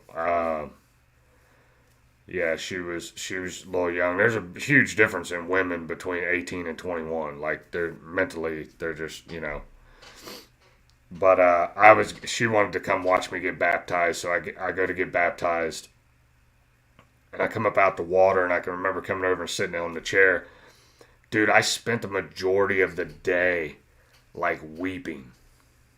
Not like crying, sobbing, like making noises, but just like, it's like nothing I could do, bro. Like, there was just tears running down my face, and it was like this overwhelming sense of like freedom, like I'd never felt in my life. And it was wild to think about, like, and that's why when I decided to do this like live stream, like, it's hard for me to talk about some of this stuff because it's so personal to me. Like, it's deep, meaningful stuff that God has done for me in my life. And I can't explain, like, put into words. Like, and I know there's people out there that feel the same way. Like, hey man, something happened to me with God and I can't put it into words. And that's how I feel about numerous things in my life when it comes to God. But eventually, I got baptized. Hey, what up, HBR? I see you. That's crazy. Same experience. That's crazy. Yeah, I don't know what it was, dude. Like I wasn't like sobbing like an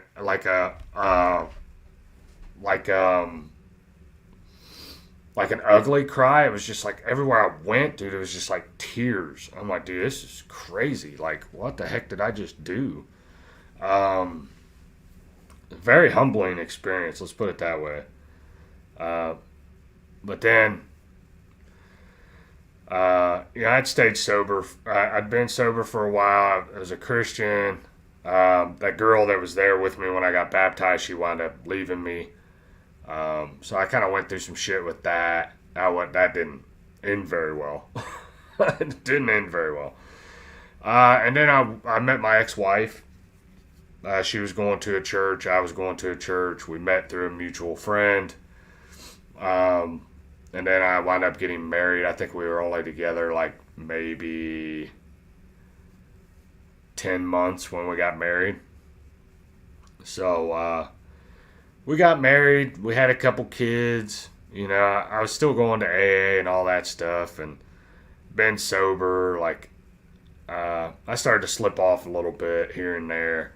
Got more into like Christianity and stuff. And yeah, I mean, basically I was a married, and I've talked about this a little bit, and I'm not going to go into like detail, obviously, out of respect for my ex-wife. But I did get divorced, which that's a hard issue to kind of navigate around as a Christian. A lot of people will shun you for that, which is fine. You can sling whatever stones and arrows you want at me. I know my relationship with God today is solid. I believe that I've been forgiven for the marriage not working out. As far as there's some people that there's like various different like ideas that people have about marriages ending. All I know is that I will have to account for my actions, my side of the street, when I go and meet the Lord. I'll have to account for that.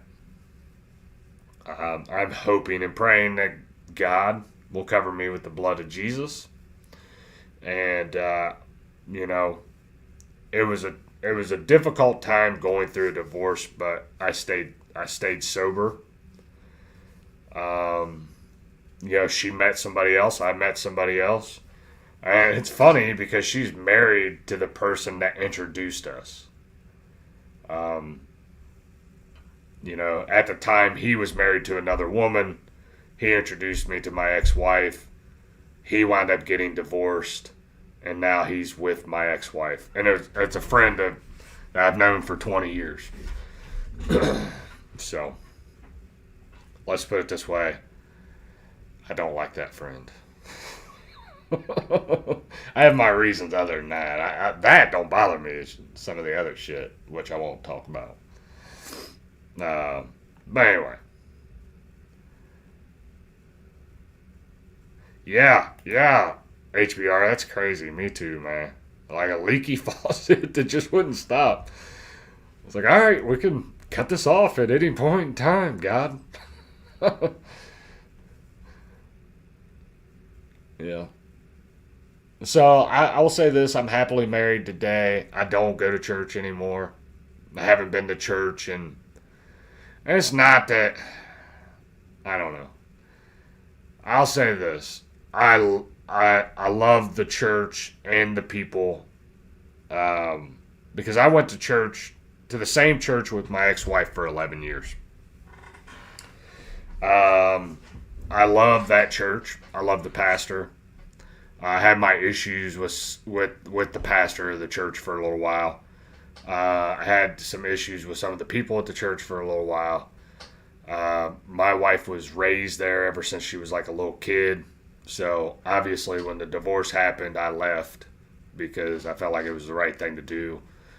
I still love that church today. It's just I've kind of distanced myself from church. Like I can't explain it. Like I don't.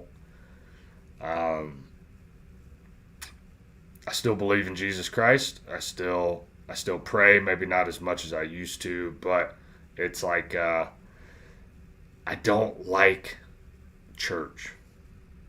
And it's weird. Like, can we drop? And I'm not saying the church I used to go to does this, but I've visited a bunch of churches since I've gotten divorced. And can we just please drop the charade? Drop the charade. Are we going to a concert with a self-help message, or is this a church service? Is this a rock and roll for Jesus, or is this a sermon? Are we touching on topics that need to be addressed, such as abortion, illegal immigration? And I know a lot of people say, well, these are political issues. No, they're you can't be, in my personal opinion, you can't be a Christian and support abortion. You can't be a Christian and support LGBTQ. You just can't do it. Now, you can try to, and you can try to justify it in your mind, but I don't think it's the right stance for me. You believe, Stone Panda, I believe there's a higher power that gave us free will and reasoning. Yeah. Yeah, and there's a lot of people that think like that. I don't ever try to like promote. See, this is the thing. Like, I've talked on my channel for the last 6 months, and I've gotten like over 1,000 subscribers. I've never once like tried to push my religion on anybody. Like, I understand that. Like, people don't want to talk about God or Jesus all the time and stuff like that. And I can be effective in different ways. Like, I don't have to just talk about that to be effective.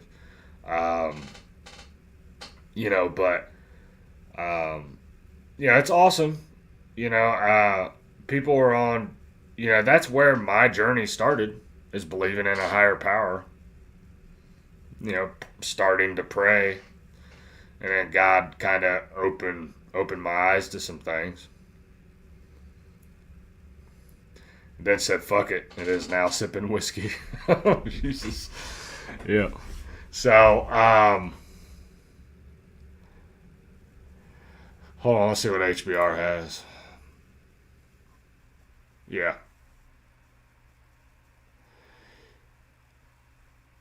Yeah. My dad used to make a joke that I felt when I was early in Christianity that I thought was offensive. My dad used to say, well, I'm a bedside Baptist. And, my church is at my bed every night, every day, or every Sunday. I used to be like, Dad, you need to go to church. And, I was like, I'll say this. I was like on fire for AA. Everybody, when I first started going to AA, everybody needed that shit. You drink 1 beer a year, bitch, you need AA. When I gave my life to Jesus, you need Jesus, all right? I'm going to tell you all about it, all right? But obviously with old age, a little bit more wisdom, I backed off of that. Now, if somebody DMs me or wants to talk to me about Jesus or talk to me about AA, I'll gladly do it. I'll sit down for hours and talk your head off about AA. I'll sit down, talk your head off for hours about scriptures, what I think they mean. But I don't approach people, and especially, I believe there's a season for everything, okay? There's a season for everything. And you're going to, some people are going to be ready. The ground's going to be fertile, and they're going to be ready to hear the word. And there's going to be people that aren't ready to hear the word. And I'm okay with either one.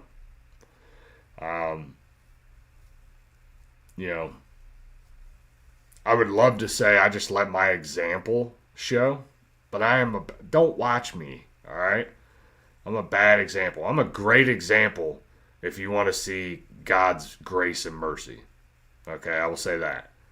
If you're wondering what God's grace and mercy looks like, you're looking at him. Okay? I've fucked up more times than I would care to, than I like to admit, okay? I'll admit them to you, but I don't like doing it because I've basically, in my life, I have built everything up, tore it down, had nothing. Or I came in, I had nothing, built it all up, tore it down, now I'm building it back up. And I can't really say I'm building it up because I believe God's helping me. God's doing the heavy lifting. I'm just here for the ride. Believe that. But, I've gotten up in front of, I can remember, I'll tell a couple quick AA stories. But I can remember the first time I ever told this story. Because in AA, they have what they call lead meetings. And a lead meeting is where one person gets up, tells their whole recovery story. Okay? And I remember the first time I did it, everybody was like so excited to hear my story and what had happened, and we went to this like little clubhouse, and you could fit maybe 75 people in this where they had these AA meetings, and it was standing room only. It was probably over 115 people in there, so they had packed that thing, and I was so nervous, and but I did good. I told the story, and then I've went to like rehab facilities. Like my favorite one I ever did, like where I went and told my story, was an all men's rehab facility, and it was in Dayton, and I had to drive quite a bit to get there. But I don't know, maybe that wasn't Dayton, maybe that was Columbus. Anyway, it was all men's recovery program. And my sponsor's like, hey, I want you to come speak at this. I think they really need to hear your story. And I'm like, dude, I was like kind of struggling. I'm like, dude, I don't know, man. I was like, a lot of these guys have been to prison and shit. Like, they don't want to hear shit from me. Like, I don't know, man. Sometimes I get like that in my head. Like, motherfuckers don't want to hear me. And it was probably one of the best, like,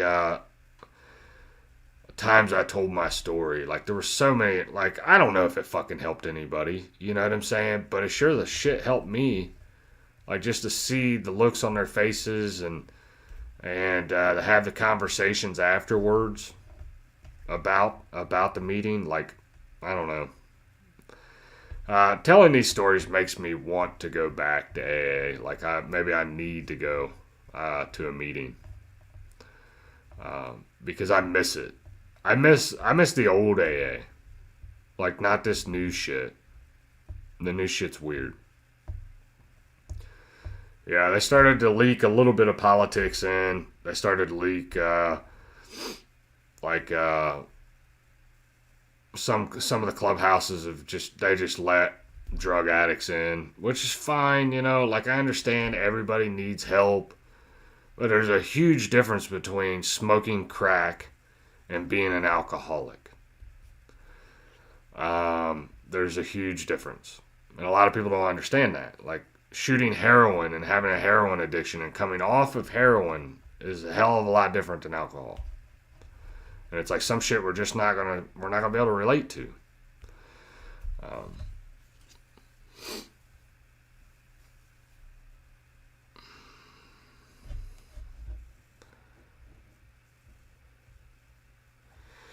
Yeah, but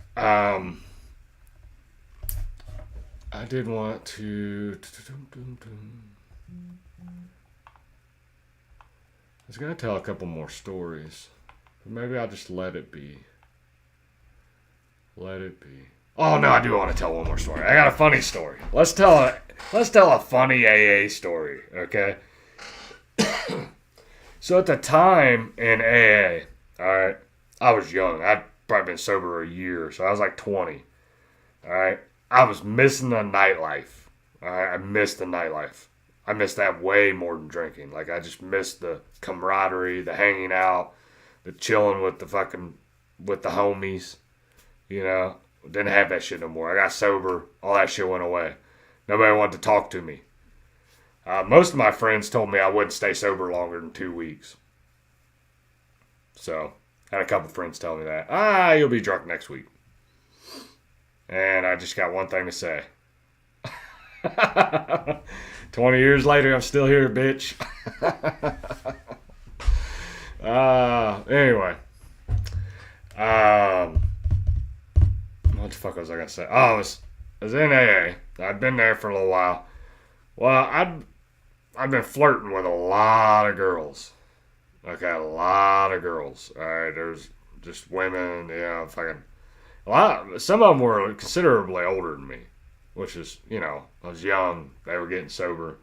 Anyway, they had this thing called, you originally have the 12 steps. Okay, well, they had this thing called the 13th step, and it's like people that have been there for a while taking advantage of women that are just getting sober. Okay, well, I wasn't doing that, but I was being well. I gotta be honest. I'm sitting here. I was doing that. Okay, I was taking advantage of women that were just getting sober. Now I haven't been sober like 3-4 months or whatever, but I was gonna lie in the fucking live stream. That's what's funny about it. Oh, damn! I am a bitch. Oh shit. Oh, something else. Anyway, I was being accused of all this shit. All right. I was pissed, furious. There was like a couple guys in there that didn't like me, and they were running their mouth, and they were pissed off at me. All right, and they were starting all these rumors. And I can remember I came out. I got off work. I was pissed. My sponsor was sitting at the table in the AA clubhouse talking to a couple people. Walked over to him. I was like, "Hey, so when you get a minute, can I talk to you?" And he's like, "Yeah, sure." So he comes over and he goes, "What you got on your mind?" And I just fucking dumped it on him. I said, "So-and-so said," I went on for like 10 minutes. And I'm like, "So-and-so said I was a 13th stepper." And he looked at me and goes, "Huh." He goes, "Any of it true?" And I said, I said, "All of it." He said, "There you go." I was like, oh shit. Oh, yeah. And the way I'll say this, the way I met my third sponsor, which was funny too. I'll tell this one more story. The way I met my third sponsor, which he was my best man at my first wedding, by the way. He would have been the best man at my second wedding too, but COVID and all that shit. I had my second wedding during COVID. And he was like not wanting to be there. But anyway, how I met him is I was at this, they used to have this midnight meeting in AA. It was like candlelight meeting, which you go in and you just dump all your feel. Most of the time it turned into like a woman's therapy session. It was fucking gay. All right. When I look back on it now, yeah, it was super gay.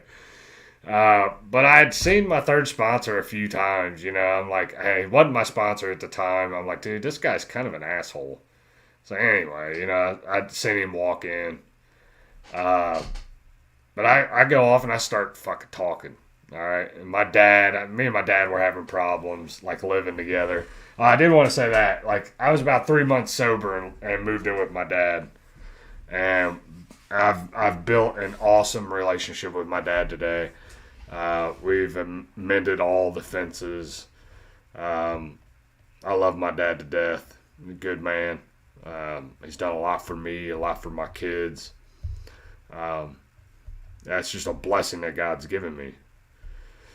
Is to have a good relationship with my dad, a man that used to hate me.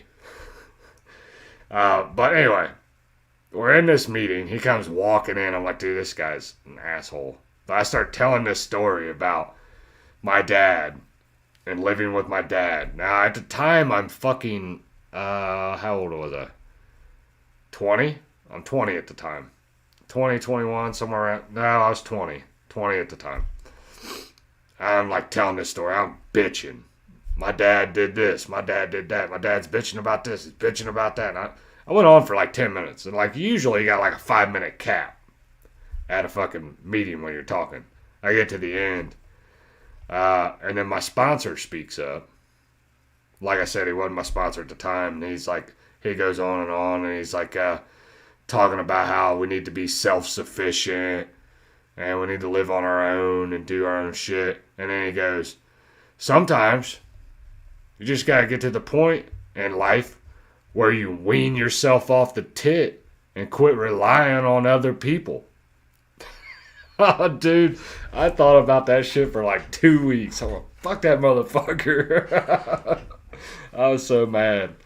And when I think about that type of shit, like, it makes me smile because that's the type of person he is today. Like, he'd tell you, like, quit being a little bitch, suck it up.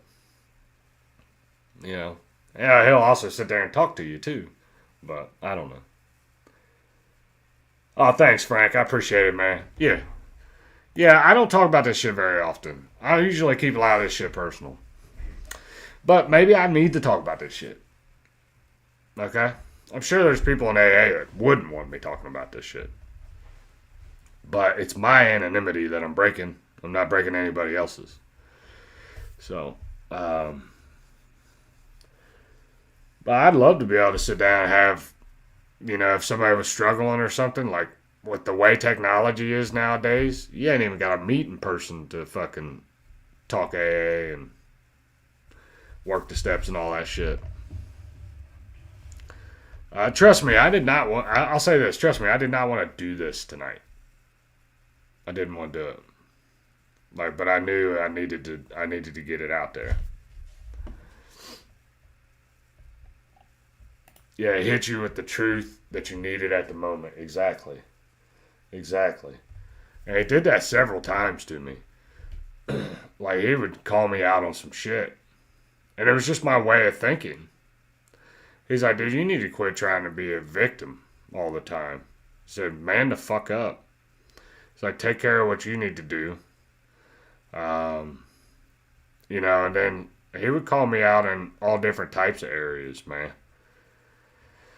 But he also helped me in a lot of areas, too. He helped me see, the one thing, I'll say this, the one thing he helped me see, and I was very naive when I went through my first marriage. I got married young. I think I was 22, 23, and I still think that was young. It was young. Maybe 23, 24. I was naive, man. He'd show me stuff I needed to see about a woman and the way the Bible describes how manipulative a woman is. Yeah. Yeah, it's all in the scriptures. I mean, if you read the scriptures, it tells you. It tells you. What up, White Wolf? Yeah, thanks, man. Appreciate it. Appreciate you. I know there's other shit going on. You got Chop. You got fucking Triple T. I'm hoping people go back and maybe rewatch this if they find this topic interesting. So I noticed Triple T was live, Chop was live, and I'm like, I'm doing every excuse in my mind to like not go live and tell this. Because, like I've said several times, I didn't really want to talk about it. But I felt like it needed to be talked about. If anything, it helped me, like, realize that maybe I need to go back to meetings, bro. Maybe I need to quit worrying about being effective and go to see where I can help. What areas can I help? What can I do? Maybe that's what I need to do.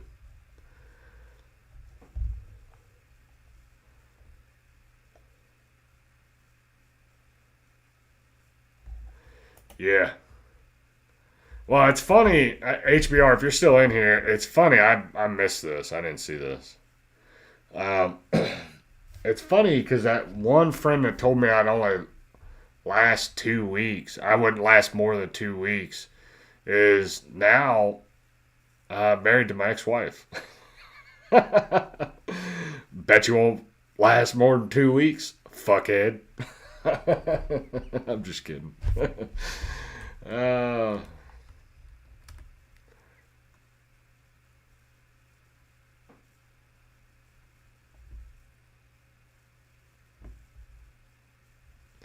Yeah, hard. I'm sure people. It's hard putting yourself out like this. Yeah, I'm sure people will talk shit about it. Everybody's always got an opinion, but most of the time it just be from miserable people. And they're already miserable. You were 20 when you got married? Yeah, that's young, HBR. That's young.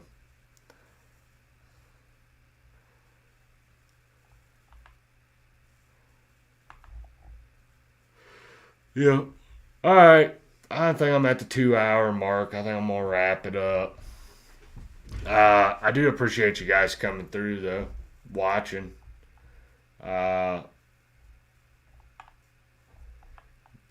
yeah, I enjoy this stuff, man. Like I said, I could sit and talk AA for hours.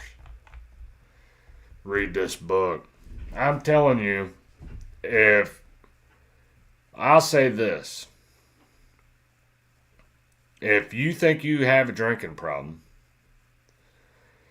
and you're wondering if you should go to AA, I would first off say, reach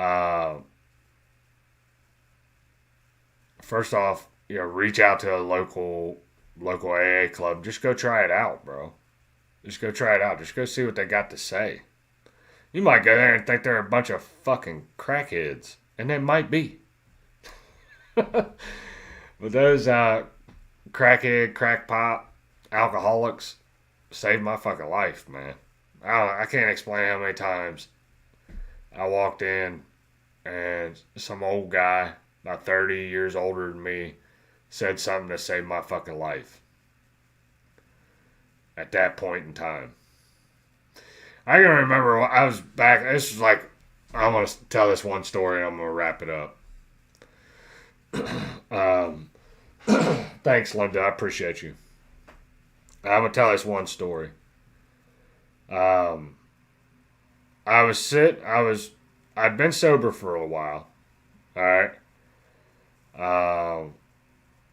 I'd been sober for about 3-4 months. All right. Eventually, I didn't have to go to rehab anymore. Like that outpatient rehab I was going to, I didn't have to do that anymore. Didn't have to do it. The judge got off my back. All my court shit was resolved. I've been sober 3 or 4 months. And I can remember sitting in a meeting one day, and I'm sitting there thinking, like, why the fuck am I here? Like, am I going to go get drunk? Like, should I go get high? Like, am I going to do this for, like, the rest of my life? And a lady by the name, well, I'm not going to say her name, but a lady, a good-looking lady, older lady, come over, and like, now I'm young. She was, like, maybe late 30s, early 40s. But every man in there was like, every time she came in, it was like, but she come over to me, and I was sitting there like deep in thought. She's like, hey, what are you doing? It's like, I don't know, she's like, you got something bothering you? And we sat there and talked for like 45 minutes. And she said, I will tell you this. She's like, I'm going to outline this in the book. And she took my book and she outlined the 12 steps in the book. And it was about a year later I actually worked them the way she suggested it, which was awesome. So just sitting down for 45 minutes with me, like, I wasn't even thinking about a drink after that. It was just, I can tell you countless times where people have done that. Hey, congrats, Crawfish. You've been married since you was 21. That's awesome, man. That's awesome. That's awesome. I'm not saying there wasn't, like, I don't dog my ex. I'll say this. I don't dog my ex-wife. Like, I know I had problems. She had problems. It just didn't work out. It just didn't work out. We were pretty different people. And a lot of people say, well, opposites attract. I don't know. I have something in common. But anyway, that was my last AA story. for the night. I don't know. But I appreciate you guys coming, checking out the live stream. I am going to go ahead and end the live stream the same way I started it. I'm going to go back to Tom MacDonald and the track Sober. I like this track.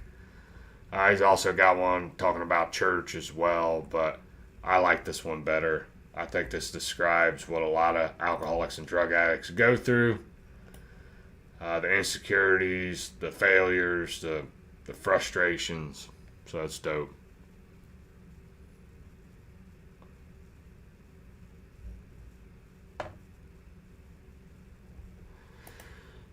Yeah, I'll say this, Linda. I did go back and get my GED when I was about 6 months sober. But yeah, I'm sure. You know, the longer you're out of school, though, it'd be the harder to go back and get it. But yeah, I got my GED. What else did I do? I got my GED, got my fucking license back. I lost my license because I didn't have insurance when I first got sober, so I had to walk to some meetings. Everybody's like, oh, you got your license taken away because of DUI. I'm like, nah, not that cool. All right, I got it taken away because I didn't have insurance. Yeah, I didn't have insurance. But anyway, I don't know. We might do this again sometime. You know, if I find other people in recovery that want to talk recovery and shit like that.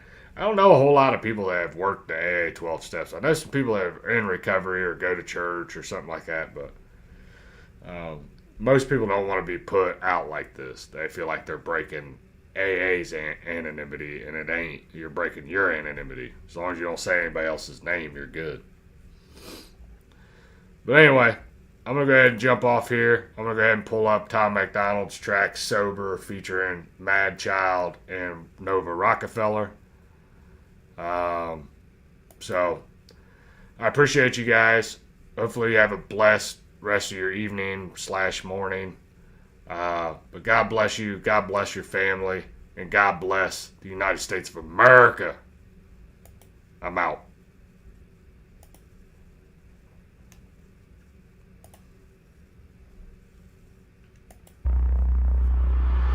What up, y'all? My name's Tom. Little while back was an alcoholic.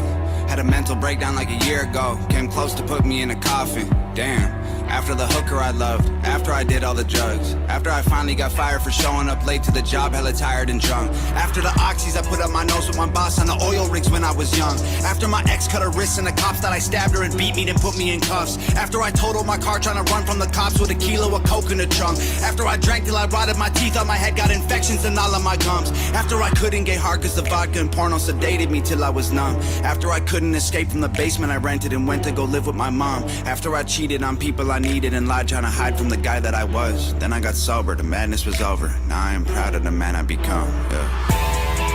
I'm finally someone that I know again. I started climbing out the hole I'm in, fighting demons and I know I'll win. It's time for me to mend these broken ways. Life has been hard, I know it gets better. This is a war that I'll fight forever.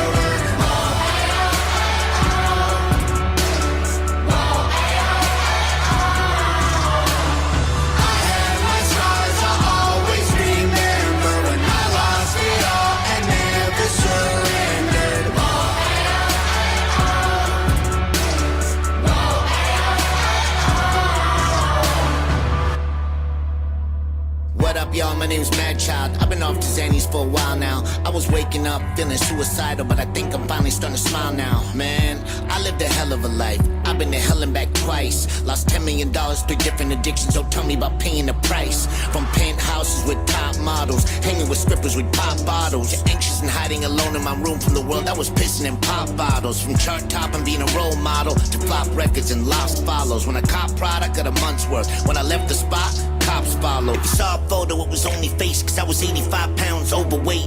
Mental breakdown trying to catch a plane. Wasn't Mad Child, I was only Shane. My puppy Lola was my only gang. Had to put my baby in a grave. I walked away from every brick I laid so I could build a new wall to keep me safe. I'm finding someone that I know again. I started climbing out the hole I'm in, fighting demons and I know I'll win. It's time for me to mend these broken wings. Life has been hard, I know it gets better. This is a war that I'll fight forever.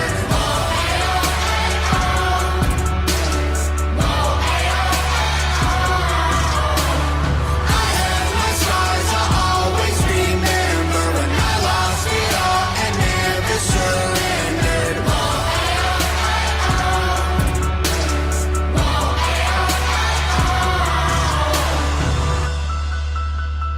When you fall down, the world's closing in. You can get up again, up again.